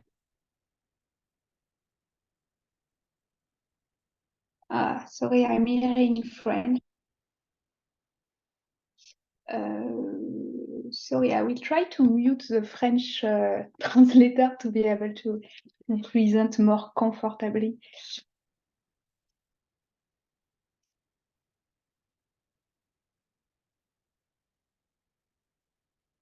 Well, I will continue to speak and see if it's better. Yeah, it seems that I no longer hear the French translator. Sorry about that. So again, I'm presenting the outcome of collaborative work that was undertaken by the epidemiology working group of the GTFCC. I'm presenting on behalf of the working group. So as you may recall from my previous presentation, when cholera transmission is very low, then country may set an elimination objective to their national cholera plan. And roughly, but this is indicative, but to give you a sense of what this means, roughly cholera transmission can be considered very low when less than 5% of the units of the country reported cholera outbreaks in the past 5 years. Again, as for PAMI for control, today we may not be able to go into all details, and this is not a comprehensive and detailed technical training on PAMIs, but with this presentation, I hope to give you some orientation on the principle of the method to identify PAMIs for elimination and to emphasize key characteristics of this method. So how to identify PAMIs to develop an NCP for cholera elimination? For cholera elimination, PAMIs are, first of all, units where cholera outbreaks occurred over the past 5 years. And as I said, this method is applicable in countries where cholera transmission is very low, which means that if the recommendation to use this method has been followed, there should be very few PAMIs based on this criteria. Still, any unit where there were cholera outbreak is a PAMI. On the top of that, units that are considered more vulnerable to the re-emergence of cholera outbreaks based on the assessment of vulnerability factors will also be PAMIs. And this vulnerability assessment will result in the calculation of a vulnerability index. So in the next couple of slides, I will walk you through the key steps to undertake this vulnerability assessment, which is critical to identify PAMIs for elimination. So the very first step is to identify the vulnerability factors that are relevant in the country undertaking PAMI identification. So it's very much country specific. And vulnerability factors will be considered relevant in the country considered if they are associated with at least one cholera outbreak phase. So it could be introduction of cholera, or the onset of a cholera outbreak, or the spread of a cholera outbreak. as a starting point to support countries in undertaking this first step, the GTFCC provide a list of vulnerability factors that is indicative, but still it's a starting point. And country may determine that some of these factors are not relevant in their context, and that's fine. It's okay to not consider some of the factors that are included in the GTFCC indicative list, but then it should be documented and justified by country. And also, on the other hand, it's totally okay for countries to add factors not included in this indicative list, provided the reason why the corresponding factor is considered relevant and important in the country-specific context is properly documented and justified. So this is the indicative list of vulnerability factors proposed by the GTFCC as a starting point. Again, any country can deprioritize some of the indicators that are listed here. And on the other hand, it's possible to add indicators. On the slide, and I will go through it, the factors are like briefly summarized, but I do encourage you to go through the GTFCC material to have more detailed definition as to what is proposed for consideration for each factor. So the first factor proposed is the occurrence of imported cholera cases. Then it would be units that are cross-border and that are adjacent to units in the neighboring countries that are cholera-affected areas or areas identified as PAMI in this neighboring country.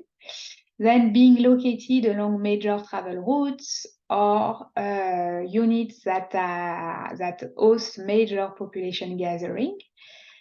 Units with high population density or overcrowded settings, units with high-risk population or hard-to-access population, units that receive OCV rather recently, units at risk for extreme climate and weather conditions. And maybe a side note here, there was a question about how we consider climate in the PAMI identification process. So here we are. It's one of the factors that might increase the vulnerability to cholera.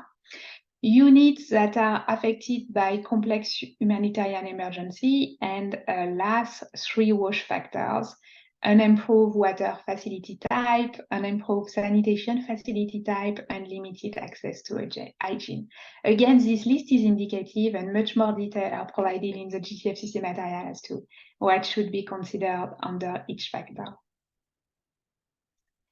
So the second step of the vulnerability assessment will be for each of the vulnerability factors that were selected as step 1 to define a measurable indicator. And the definition of a measurable indicator may also depend on the data sources that are actually available in the country to assess each indicator. So again, a country-specific step. And to illustrate the principle for defining measurable indicators, here are 2 examples which were taken from the work that was done in Mali. So one of the vulnerability factors that I mentioned in the indicative GTFCC list was areas at high risk for extreme climate and weather conditions. And to transform this into an actual measurable indicator, Mali developed the following definition: health district with at least one municipality with a risk of major flooding event between 5 and 12 as defined and documented in the REACH report. Another example, just to illustrate the principle really, another factor in the indicative GTFCC list is areas with high-risk population. So again, to transform this into a measurable indicator, Mali developed the following definition: health district with a percentage of IDPs greater than or equal to 5% of the district population. So this is just to illustrate the principle. In any case, the definition, the relevant definition of measurable indicators should be country-specific, but I hope this example gives you a better sense of what we mean by measurable indicators. So the next step of the vulnerability assessment should be reasonably simple, provided measurable indicators were defined, taking into consideration the availability of data sources in the country to actually assess them. But this step is to score each measurable indicator as 0 if the factor is absent in the NCP unit considered, or score it as 1 if the factor is present. So each vulnerability factor that was selected for the vulnerability assessment should be assessed for all NCP units following this binary approach. Absence of the factor, score is 0. Presence of the factor, score is 1. So then we are moving to the next step of the vulnerability assessment. So it's also an easy one. Now, as a result of the previous step, we have a score for each vulnerability factor for each unit. And we simply add the score 0 or 1 for each of the indicators in each unit. And this gives us a value for a vulnerability index for each NCP unit. Then at step 5, and this is the last step of the vulnerability assessment, countries would have to define a vulnerability index result. This is very similar in terms of principle for setting a threshold compared to what I've presented for cholera for control. So units that would have a vulnerability index value above the threshold that would be chosen by the country would be PAMIs. And to set a relevant and appropriate threshold value in the country, countries and stakeholders would have to consider, on one hand, the feasibility of the future NCP, and on the other hand, the anticipated potential impact on the NCP, and the determination of a suitable threshold value should be a balanced and pragmatic decision in agreement and in consensus with all stakeholders in the country. Very similar again to PAMIs for control. So now to recap and summarize how PAMIs for identification are identified. So any units where there was cholera outbreaks over the analysis period should be considered PAMIs. However, considering the recommendation to set an elimination objective for NCP as opposed as a control objective, the number of PAMIs resulting from this categorization should be limited.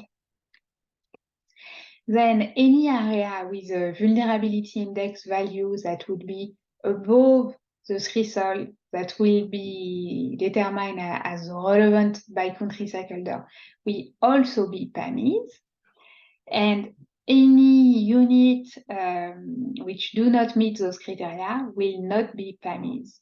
So as for PAMI for control, it's very much a binary approach. Either a unit is a PAMI and it's a priority area in the NCP, either it is not. So with regard to the characteristic of the PAMI identification process, again, very similar to PAMIs for control, it has to be a participative process, and stakeholder in the country has to be consulted and to weigh in. So once the vulnerability index has been calculated for all LCP units, it is recommended to have a workshop or again any type of consultation format for stakeholders of the countries to agree on this threshold value, which is very critical, and to ensure that there is strong consensus and buy-in among stakeholders regarding the list of PAMIs, so the list of areas that will be targeted in the NCP. Now, in terms of resources, so for PAMIs for control, all resources are available and online. For PAMI for elimination, at the moment, the GTFCC epidemiology working group is like fine-tuning details, but it will be very, very soon available online. It will be available on the resource section. And I guess that through WHO Afro, which organizes this workshop, as soon as it is online, you can be notified to access these resources. We will have a presentation later in the webinar by Bertrand, who will explain a bit more what resources will be made available to help countries identify their PAMIs for elimination. Again, further to those supporting material that will be very, very soon made available online, the GTFCC, the regional office, the CSP, we are all here to support you in the process to provide you some further technical assistance if needed. But don't only reach out to us for assistance, also please be in touch to give us your feedback. Let us know how the process went in your country, what other resources would have helped you in the process, and then at the level of the GTFCC epidemiology working group, we would really be super happy to develop any supporting material that would be helpful to countries. And let us have your feedback and your experience on the method, because we can anticipate that this method might be revised and improved in the future, and we will definitely take into consideration countries' feedback. I moved to be fast. No, this is my last slide. So again, and quite similar to PAMIs for control, this method that I have outlined is the recommended method for countries to identify PAMIs to develop an NCP for elimination. And we would strongly advise countries to follow the principle of this method, especially if they aim to submit their NCP for GTFCC endorsement, if they plan in the future to submit application for RDT, or if ultimately in the future they would like to receive formal recognition from the GTFCC as having achieved cholera elimination through a cholera-free status. For all of those subsequent steps, at one point, it will be assessed whether or not PAMI identification was in accordance with the GTFCC method. And if it was not, you might be at risk of a negative outcome. So I really encourage you to follow this method. But again, and similar to PAMI for control, it's more like a general framework, and within this framework, there is lots of flexibility for country to customize as fit as necessary in their specific context. Especially, it will be up to each country to determine what are the key vulnerability factors that are most relevant in their country. And most likely, this will be different countries by countries. Also, it will be up to each country to define vulnerability indicators as fit and measurable, depending on availability of data to assess them. And also, it will be up to each country to define a suitable vulnerability index result. So lots of flexibility to customize the method, but please follow the general framework. And this mostly aims at making sure that countries follow overall an harmonized approach. Thank you. And before ending and giving the floor to Mali, I would like to highlight and acknowledge that Mali was a pilot country with the GTFCC to develop these methods that I have just presented. And Mali helped a lot shaping this method. So big thanks and congratulations to Mali. And thank you all for listening. Thank you very much, Morgan, for that very good presentation on the identification of PAMIs for cholera elimination. So just to indicate, colleagues, that so you can develop an NCP for cholera control, and you can also develop an NCP for cholera elimination. So we'll be able to provide more guidance. In case you are not clear, please get in touch with us through the country office. And also we'll be able to get in touch with GTFCC to provide more guidance on how you can proceed with that. And the beauty is that the next webinar will be talking about the NCP development. So please attend to gain more information about that. So at this point in time, I'll call upon Dr. Pomi from Mali to give us a presentation, a country experience presentation of how Mali identified PAMIs for cholera elimination. Dr. Pomi.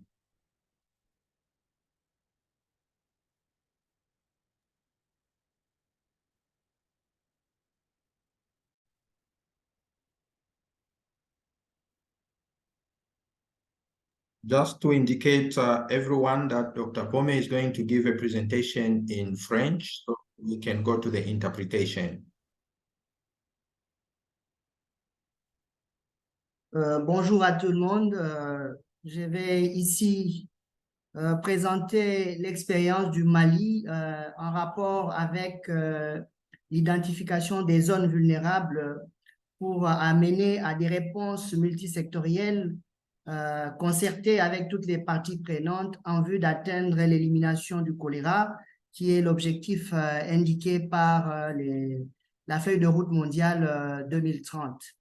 Ici, l'information la plus importante à retenir, c'est que cette méthode qui a été développée au Mali a permis effectivement d'élaborer le plan national multisectoriel de prévention et d'élimination du choléra 2023 à 2030. Et ce plan est actuellement validé au niveau national, mais aussi il est en voie d'être soumis au panel extérieur pour une évaluation extérieure du panel extérieur de GTFCC, ça veut dire le Global Task Force pour l'élimination de choléra. Alors, pour y arriver, j'aimerais ici rappeler à l'Assemblée quelques contextes qui a fait à ce que nous puissions choisir cette méthode et pourquoi cette méthode. Nous allons présenter la situation épidémiologique de choléra au Mali de 2006 en 2021. Également, procéder à une démonstration de la méthodologie qui a été appliquée pour pouvoir sélectionner ou prioriser les zones vulnérables. Et en quelques lignes, les résultats qui ont servi de pouvoir les intégrer dans un plan de prévention et d'élimination. Et nous passerons à quelques avantages, les défis et les conclusions nécessaires.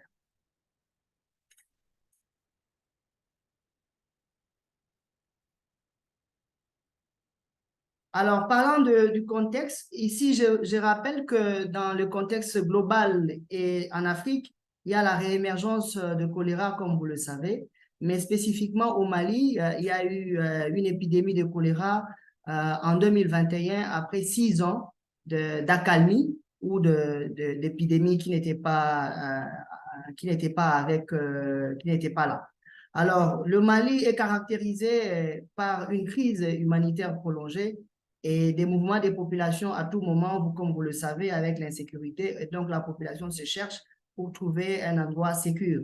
Cependant, les systèmes de santé restent encore fragiles. Et le Mali, par ailleurs, toutes les autorités sanitaires se sont engagées à la feuille de route mondiale 2030 pour pouvoir éliminer les choléras.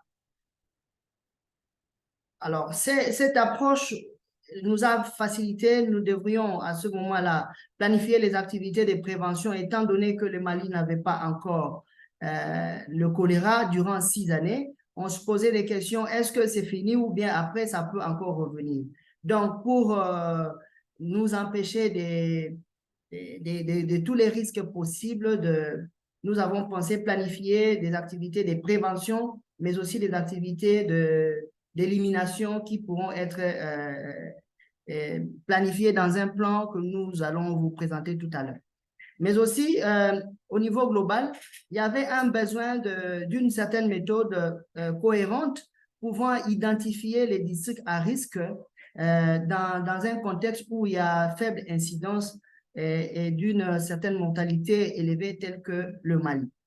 C'est comme ça que nous sommes choisis cette méthode qui, contrairement à la méthode qui a été présentée par le Malawi, où vous avez chaque année presque une épidémie de choléra. Et nous, ici, c'est il y a des années où vous trouvez, par exemple, dans cette situation épidémiologique de choléra de 2006 en 2021, vous avez une longue période d'accalmie entre 2014 et 2020, à peu près 6 ans où il y avait accalmie.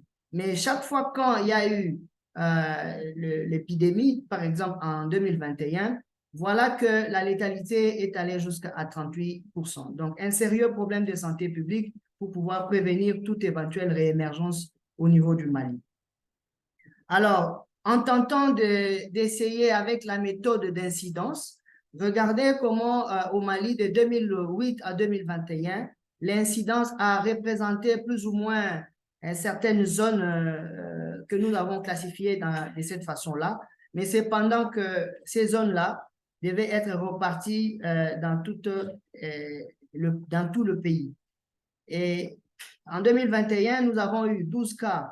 À Songo, ça veut dire au niveau de l'Est, de l'Est, et qu'un cas au niveau de l'Ouest. Donc, nous avons une certaine disparité d'apparition où on voulait savoir pourquoi cette disparité. C'est comme ça que nous avons choisi cette méthode. On a mis les gens ensemble. Nous avons réuni les gens par les évaluations pour évaluer les niveaux de préparation. Nous avons collecté les données et surtout, nous avons mis à profit les acteurs dans les zones les plus touchées. Les principes d'évaluation de la vulnérabilité a été convenu par consensus, comme l'a dit Morgane, et aussi les facteurs de vulnérabilité comme une liste indicative, puis une validation au niveau des autorités nationales. Nous avons calculé les indices de vulnérabilité globale et cela, à la fin, nous avons procédé par un atelier de validation de données et l'élaboration du plan d'élimination en 2 étapes. Alors, quels sont les principes d'évaluation que nous avons retenus? Nous avons dit qu'il fallait aller par 3 composantes. Donc, une première composante, c'est l'introduction. Regarder les facteurs qui peuvent permettre l'introduction de la maladie, mais aussi les facteurs intrinsèques, ça veut dire à l'intérieur du pays, qui peuvent faire à ce qu'on puisse développer la maladie, mais aussi longtemps qu'on peut avoir l'introduction de l'extérieur ou le développement de l'intérieur, quels sont les facteurs qui peuvent faire à ce que la diffusion soit rapide. Donc, ces 3 composantes ont été mises à l'examen et que nous avons procédé à 2 étapes. La première étape, c'était de calculer les scores de chaque composante, introduction, développement et diffusion. Ensuite, calculer ou évaluer la vulnérabilité globale. Alors, l'exemple que je donne ici, c'est par exemple la présence des points d'entrée sur les principales voies de transport était un des facteurs pour introduire la maladie. Et si nous prenons la transmission des communautés antérieures du choléra, donc la transmission communautaire du choléra, ça c'est un facteur intrinsèque ou intérieur qui peut faire à ce que la maladie se développe au sein du pays. Mais aussi, par exemple, la présence des conflits est un indicateur d'une éventuelle réponse sous-optimale aux épidémies pour une diffusion large dans d'autres pays. Donc, venant à l'intérieur du pays, j'allais dire. Alors, comment nous avons évalué? En évaluant chaque composante, par exemple d'introduction, nous avons mis une valeur d'1 point s'il y a la présence de ces facteurs et 0 point s'il n'y a pas la présence de ces facteurs que nous avons identifiés au niveau du pays. Et la somme de ces facteurs, dans chaque unité étudiée, ici chez nous, nous avons considéré les cercles et les zones de santé ou les districts sanitaires. Et à ce moment-là, les calculs pour la valeur numérique du score, ici par exemple, vous voyez, 3, ça veut dire que c'est déjà élevé, 7 pour chaque composant du développement, et c'est élevé, et pour la diffusion, c'est aussi élevé. Donc, on se rend compte pour les 3 composantes, nous avons 3 éléments ou 3 facteurs de risque qui sont élevés, Tandis que pour les niveaux de vulnérabilité du district 2 ici, nous avons un qui est élevé, mais au moins nous avons 4 par rapport à la composante au point 5 que nous avons mis le seuil de choix ou le seuil de vulnérabilité choisi par le pays, c'était le 5. Et donc là, 4 est inférieur à 5, nous avons dit que c'était bas. Et par rapport à 0, ici, la diffusion, c'est 0. Donc, en faisant la combinaison de ces 3 facteurs, on se rend compte que pour les zones qui ont 3 éléments, c'est vraiment élevé. Et les zones ou les districts qui ont 2 composants élevés sur 3, ils sont intermédiaires. Et ceux qui sont au moins à un seul facteur sur le 3, c'est celui-là qui est considéré comme une zone à faible vulnérabilité. Et par conséquent, nous avons le résultat qui a fait que nous puissions montrer ça, présenter ça sur cette carte. Voici la zone de vulnérabilité du pays qui corrobore exactement avec le fleuve Niger et les mouvements des populations, bien entendu, les voisinages avec le Niger qui est un pays avec la présence de l'épidémie de choléra à tout moment. Alors, comment nous avons pu intégrer cet exercice dans l'élaboration du plan national d'élimination? Ce que nous avons commencé par faire accepter un plaidoyer fort auprès de membres du gouvernement pour qu'ils puissent mettre en place un comité technique multisectoriel de lutte contre le choléra. Et ensuite, avec ce comité, nous avons évalué les niveaux de préparation de la réponse. Et nous sommes nous-mêmes passés à la revue de la littérature pour regarder certains facteurs analysés tels que la fourniture en eau, l'hygiène et ainsi de suite. Et cela nous a permis à renseigner l'étude pilote que nous avons menée ici sur la vulnérabilité des districts à risque aujourd'hui que nous allons appeler PAMI d'élimination. Et nous ne sommes pas limités par là. Il a fallu que nous puissions faire valider toutes ces données et ces listes auprès du comité technique multisectoriel de choléra et avant d'élaborer en bonne et due forme, faire une rédaction formelle du plan d'élimination qui est aujourd'hui soumis au panel extérieur de revue extérieure. Alors, quels sont les avantages? C'est que cette méthode a pu contribuer facilement à préparer les réponses adaptées vers l'élimination de choléra à l'aide d'une méthode structurée, prenant en compte d'autres facteurs favorisant l'émergence de la maladie en dehors de l'incidence, en dehors de la présence du virus à une certaine période. Mais aussi, elle nous a facilité à planifier des interventions bien ciblées en rapport avec la priorisation des zones, telles que les zones plus vulnérables d'introduction. Il y a les activités prévues telles que la sensibilisation, ainsi de suite, le renforcement de la surveillance, mais aussi les zones à faible vulnérabilité qui, à ce moment-là, nous avons également mis les activités de communication, de sensibilisation y afférentes. Et ce qui est plus important pour nous, c'est que il faut considérer certaines limites de cette approche. C'est par exemple 1 ou quand il s'agit d'un facteur, c'est 1, quand c'est l'absence, c'est 0. Et aussi, il y a la crise humanitaire multidimensionnelle actuelle qui peut facilement changer tout. Là où il y avait la faible vulnérabilité, ça peut se transformer avec les événements autour de nous.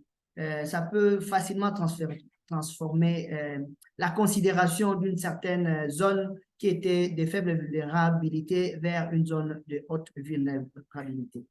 Et cela, comme solution, on avait pensé avec l'équipe technique de pouvoir définir les pondérations pour chaque facteur déterminant la vulnérabilité et, bien entendu, élaborer des plans d'analyse de la vulnérabilité pour chaque district à analyser.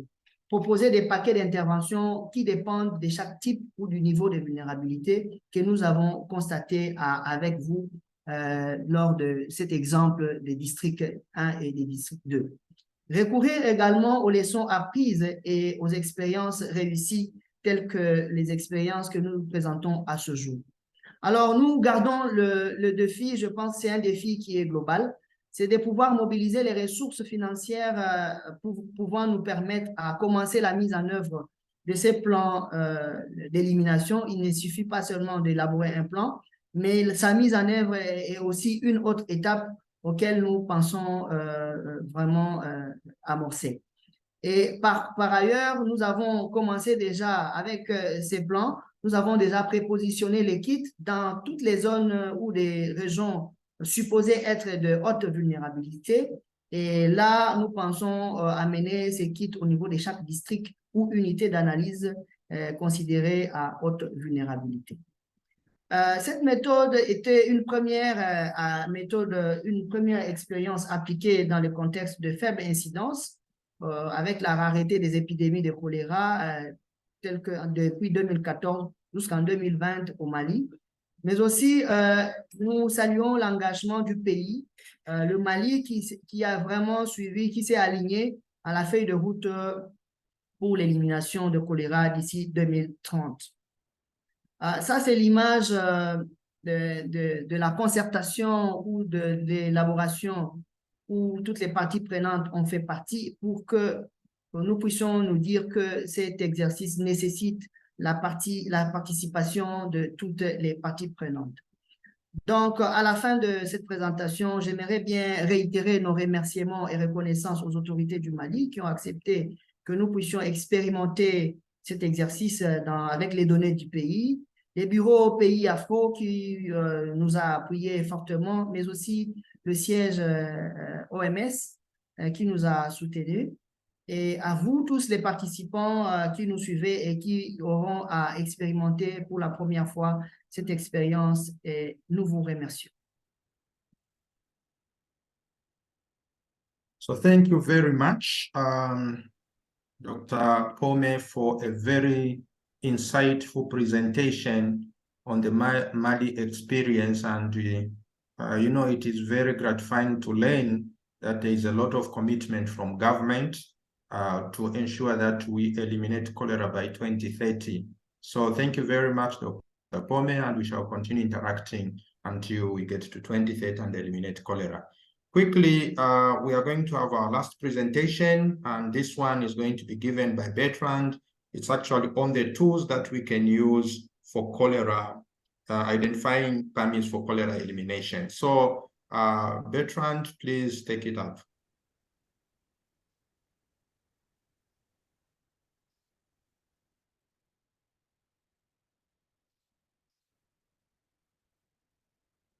Okay. Here we are.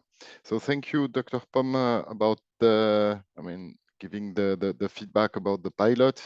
I would like to say that it was extremely helpful for us to pilot this cholera elimination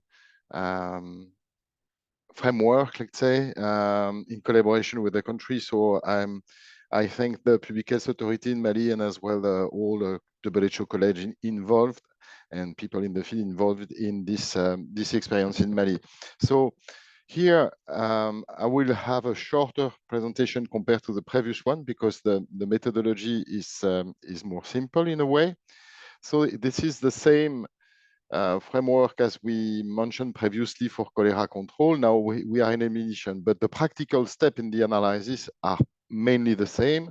You need to specify the geographic unit level and mean 2 and mean 3 depending of the data availability and as well the organization of the country, the period of analysis.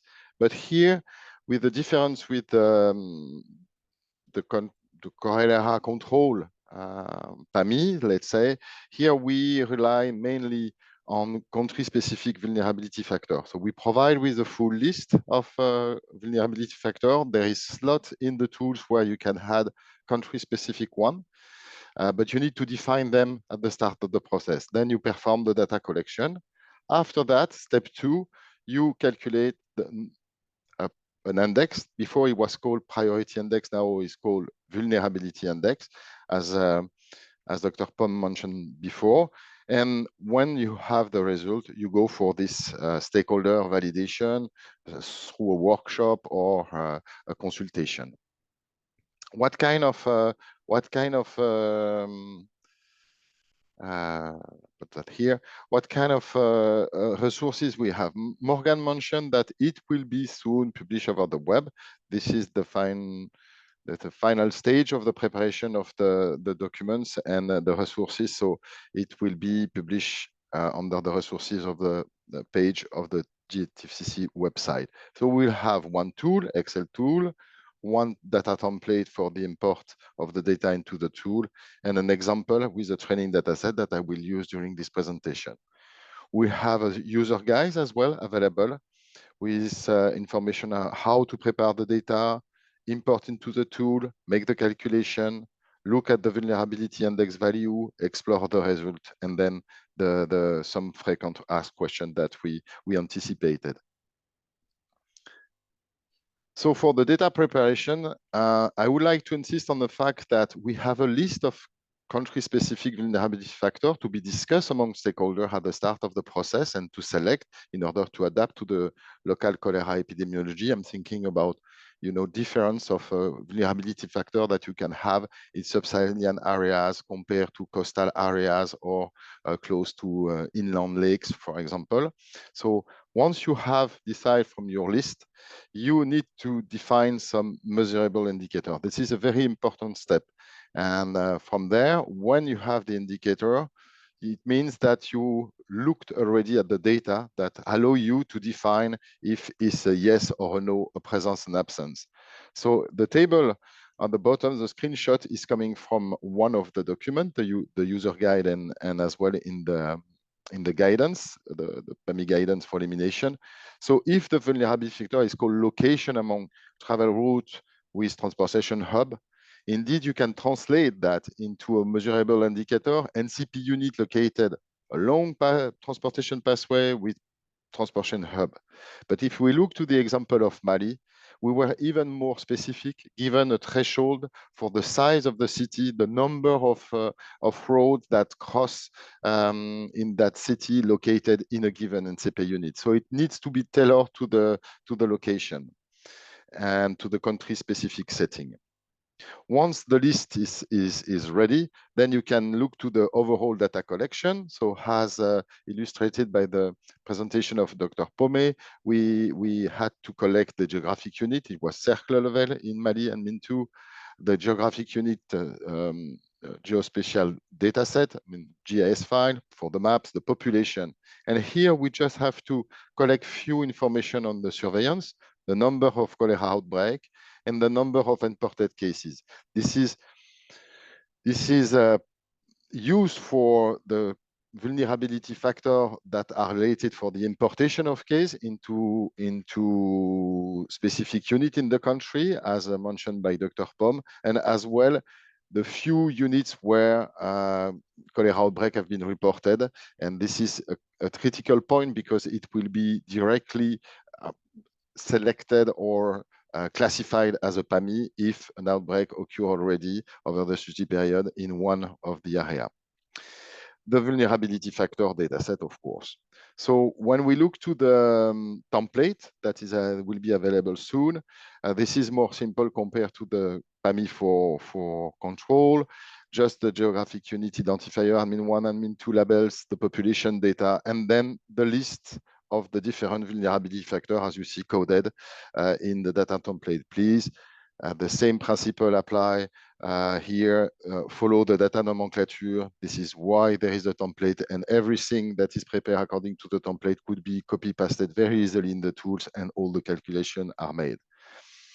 You can see at the right, there is 4 columns with additional factor non-defined. It's where you can have a country-specific vulnerability factor that are not already included into the list.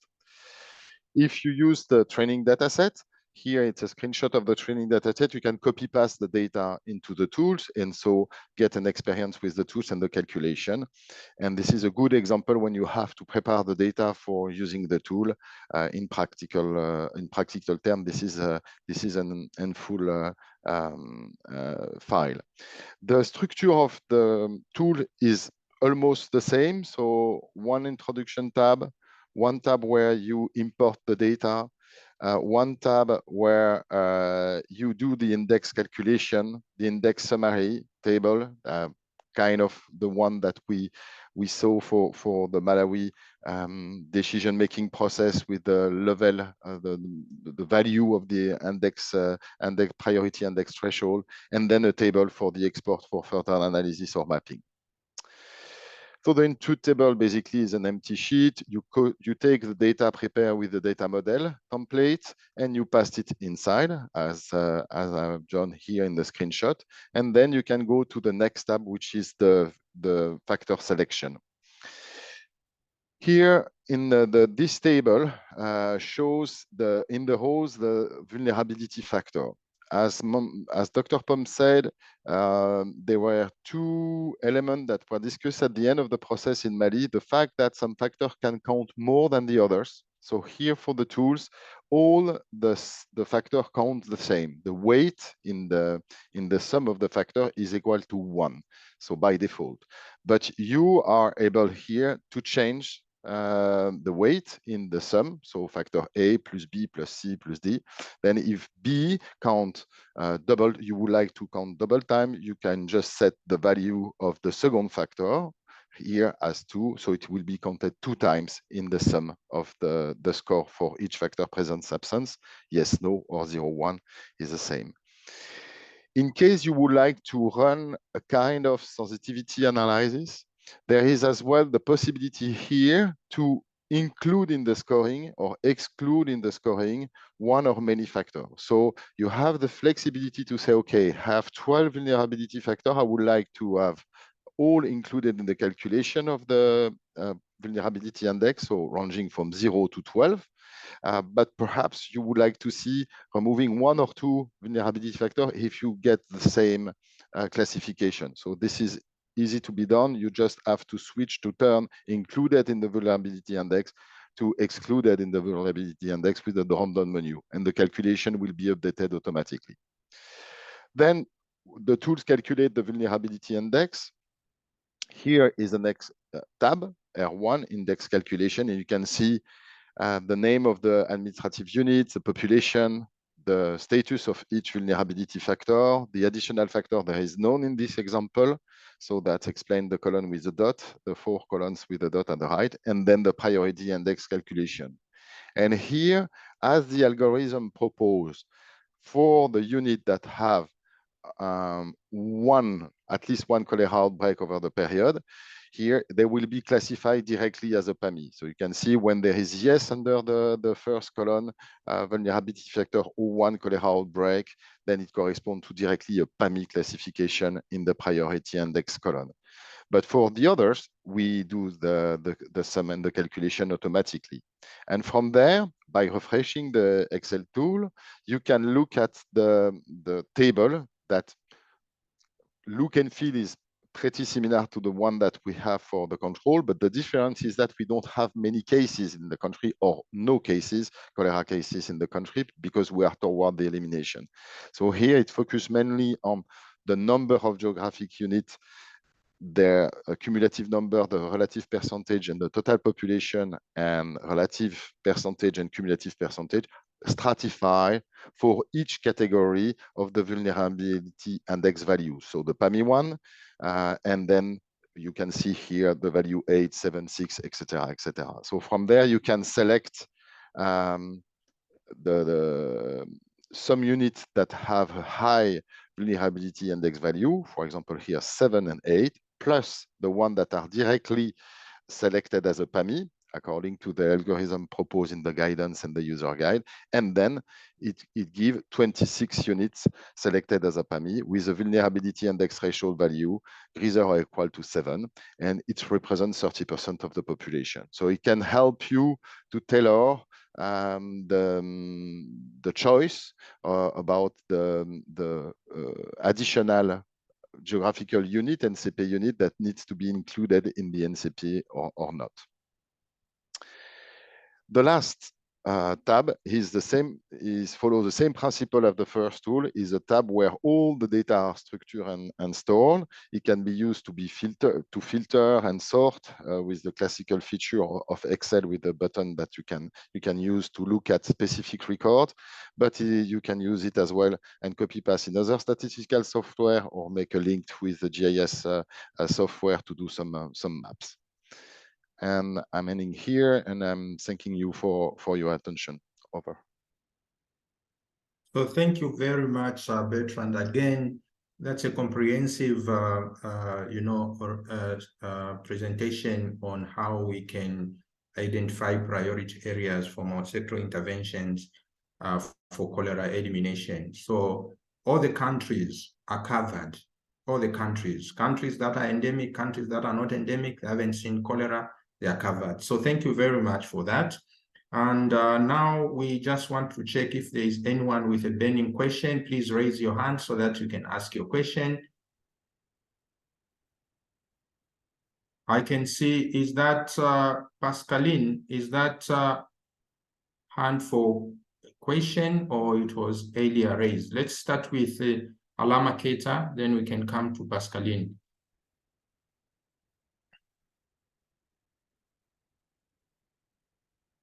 Alama Keita, I think you are muted.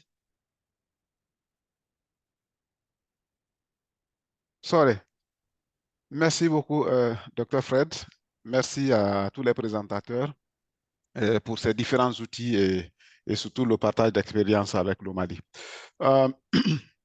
J'avais juste une question et quelques commentaires pour Dr. Paume pour le Mali. Vu que les pays sont en début d'exercice, ce serait bien que votre expérience puisse alimenter les discussions et aider les autres pays à peut-être aller plus vite de l'avant. Donc, j'aimerais savoir, est-ce que l'exercice au Mali a pris combien de temps? Et puis, quelles étaient les principales parties prenantes à l'exercice? Le dernier élément qui est un commentaire, le budget d'un peu plus de 41 millions de francs CFA, est-ce que c'est pour une phase de la mise en œuvre du plan ou bien c'est le montant intégral? Et étant donné que vous avez 21 districts sanitaires prioritaires, à mon avis, le chiffre de 41 millions, ça fait à peu près 2 millions par district en termes de moyenne. Me paraît, si c'est le coût global, me paraît suffisamment bien sous-estimé, d'autant plus qu'on parle d'un plan, que ce soit un plan de contrôle ou d'élimination, mais il y a des actions multisectorielles très certainement, notamment tout ce qui est accès aux services sociaux de base comme eau, hygiène et assainissement, et sans compter le volet santé. Donc, à mon avis, bon, je n'ai pas trop de détails. Ce serait bien de détailler ça pour que nous comprenions mieux. Merci. Thank you very much. Do we have a question from Pascaline? That hand is dropped. Ahmed, is that an old hand or it's a new one? Okay. I think that question was directed to Mali, so I'll ask Dr. Pome to provide an answer, and I'll just check what we also have in the Q&A. Dr. Pome. Oui, merci beaucoup. Merci pour l'intérêt. En rapport avec le temps, la moyenne de temps, ça doit prendre 6 mois parce que c'était une période, c'était une expérience pilote. Donc, on est parti des essais-erreurs et des plusieurs réflexions pour pouvoir canaliser les principes. Et maintenant que les principes sont acquis, je pense que ça peut prendre moins de temps que ça.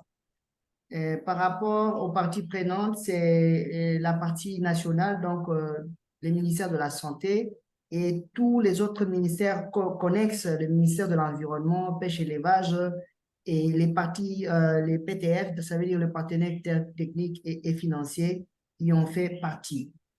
Par rapport à l'estimation globale du coût, il y a deux choses qu'il faut prendre en compte. C'est qu'il y a aussi un plan de contingence pays qui en fait est prévu pour prendre en compte les réponses aux épidémies et d'autres aléas en vue. Mais spécifiquement pour le choléra, ça c'est plus des activités prévues pour la prévention, mais aussi nous avons pris en compte les kits que l'Organisation mondiale avait déjà fournis et qui sont déjà prépositionnés, les kits d'urgence, mais aussi les kits d'investigation de choléra qui sont prépositionnés au niveau de chaque zone considérée à risque. Mais aussi, à ce qui concerne, par exemple, la vaccination, il y a un centre national d'immunisation dans lequel les budgets en rapport avec la vaccination devraient sortir dans leur plan. Voilà un peu ce qui a fait à ce que les chiffres paraissent un peu réduits, mais cela n'était qu'un exemple indicatif, comme on dit. Ce sont une budgétisation estimative et donc ça pourra être actualisé selon le cas. Merci beaucoup. Certainement, dans un plan opérationnel, on pourra aussi très bien les peaufiner. Donc, c'est à titre indicatif et d'orientation. Ces budgets-là équivaut à plus ou moins 41 millions. Voilà. Merci. Je pense avoir pris en compte les préoccupations de notre collègue Alama Quinta.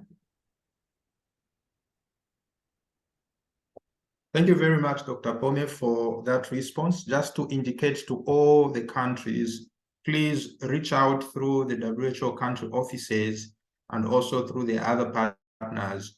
The support, in case you want to do the PAMIs, we are ready to support you and we'll link you up with the GTFCC and the headquarters of the WHO. So we are ready to support and we should be able to provide guidance, a step-by-step guidance, and we should be able to do that.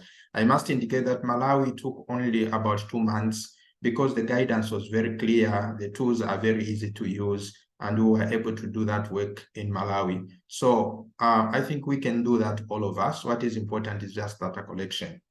So I've seen that in the Q&A, there was just one concern, but I think there's the answer is being provided. We don't have the others were just I think comments. So I think I would want to say that we have done very well with great presentation. Just to thank everyone. I will now first of all mention and encourage everyone that this is a series that we have started. So this is the #1 in a series of webinars. The next webinar is on the 5th of October. And in this webinar, we'll be talking about the development of the National Cholera Plan. As you have seen, that is a very important strategic document, and we encourage everyone to come through, attend, and understand how this is done. So this will actually complement what we have done today. It will feed into the NCP development, the webinar for 5th of October. We'll share with you the invite, and just like we did for this one, and we'll give you more information. So to this end, I'm now going to ask Dr. Mori Keita to give the closing remarks, and then we can close for today. Thank you very much. Dr. Mori.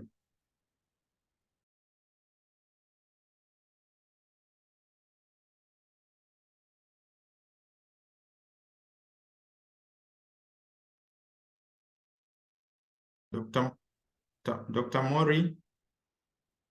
Yeah, thank you so much, Fred. I'm sorry.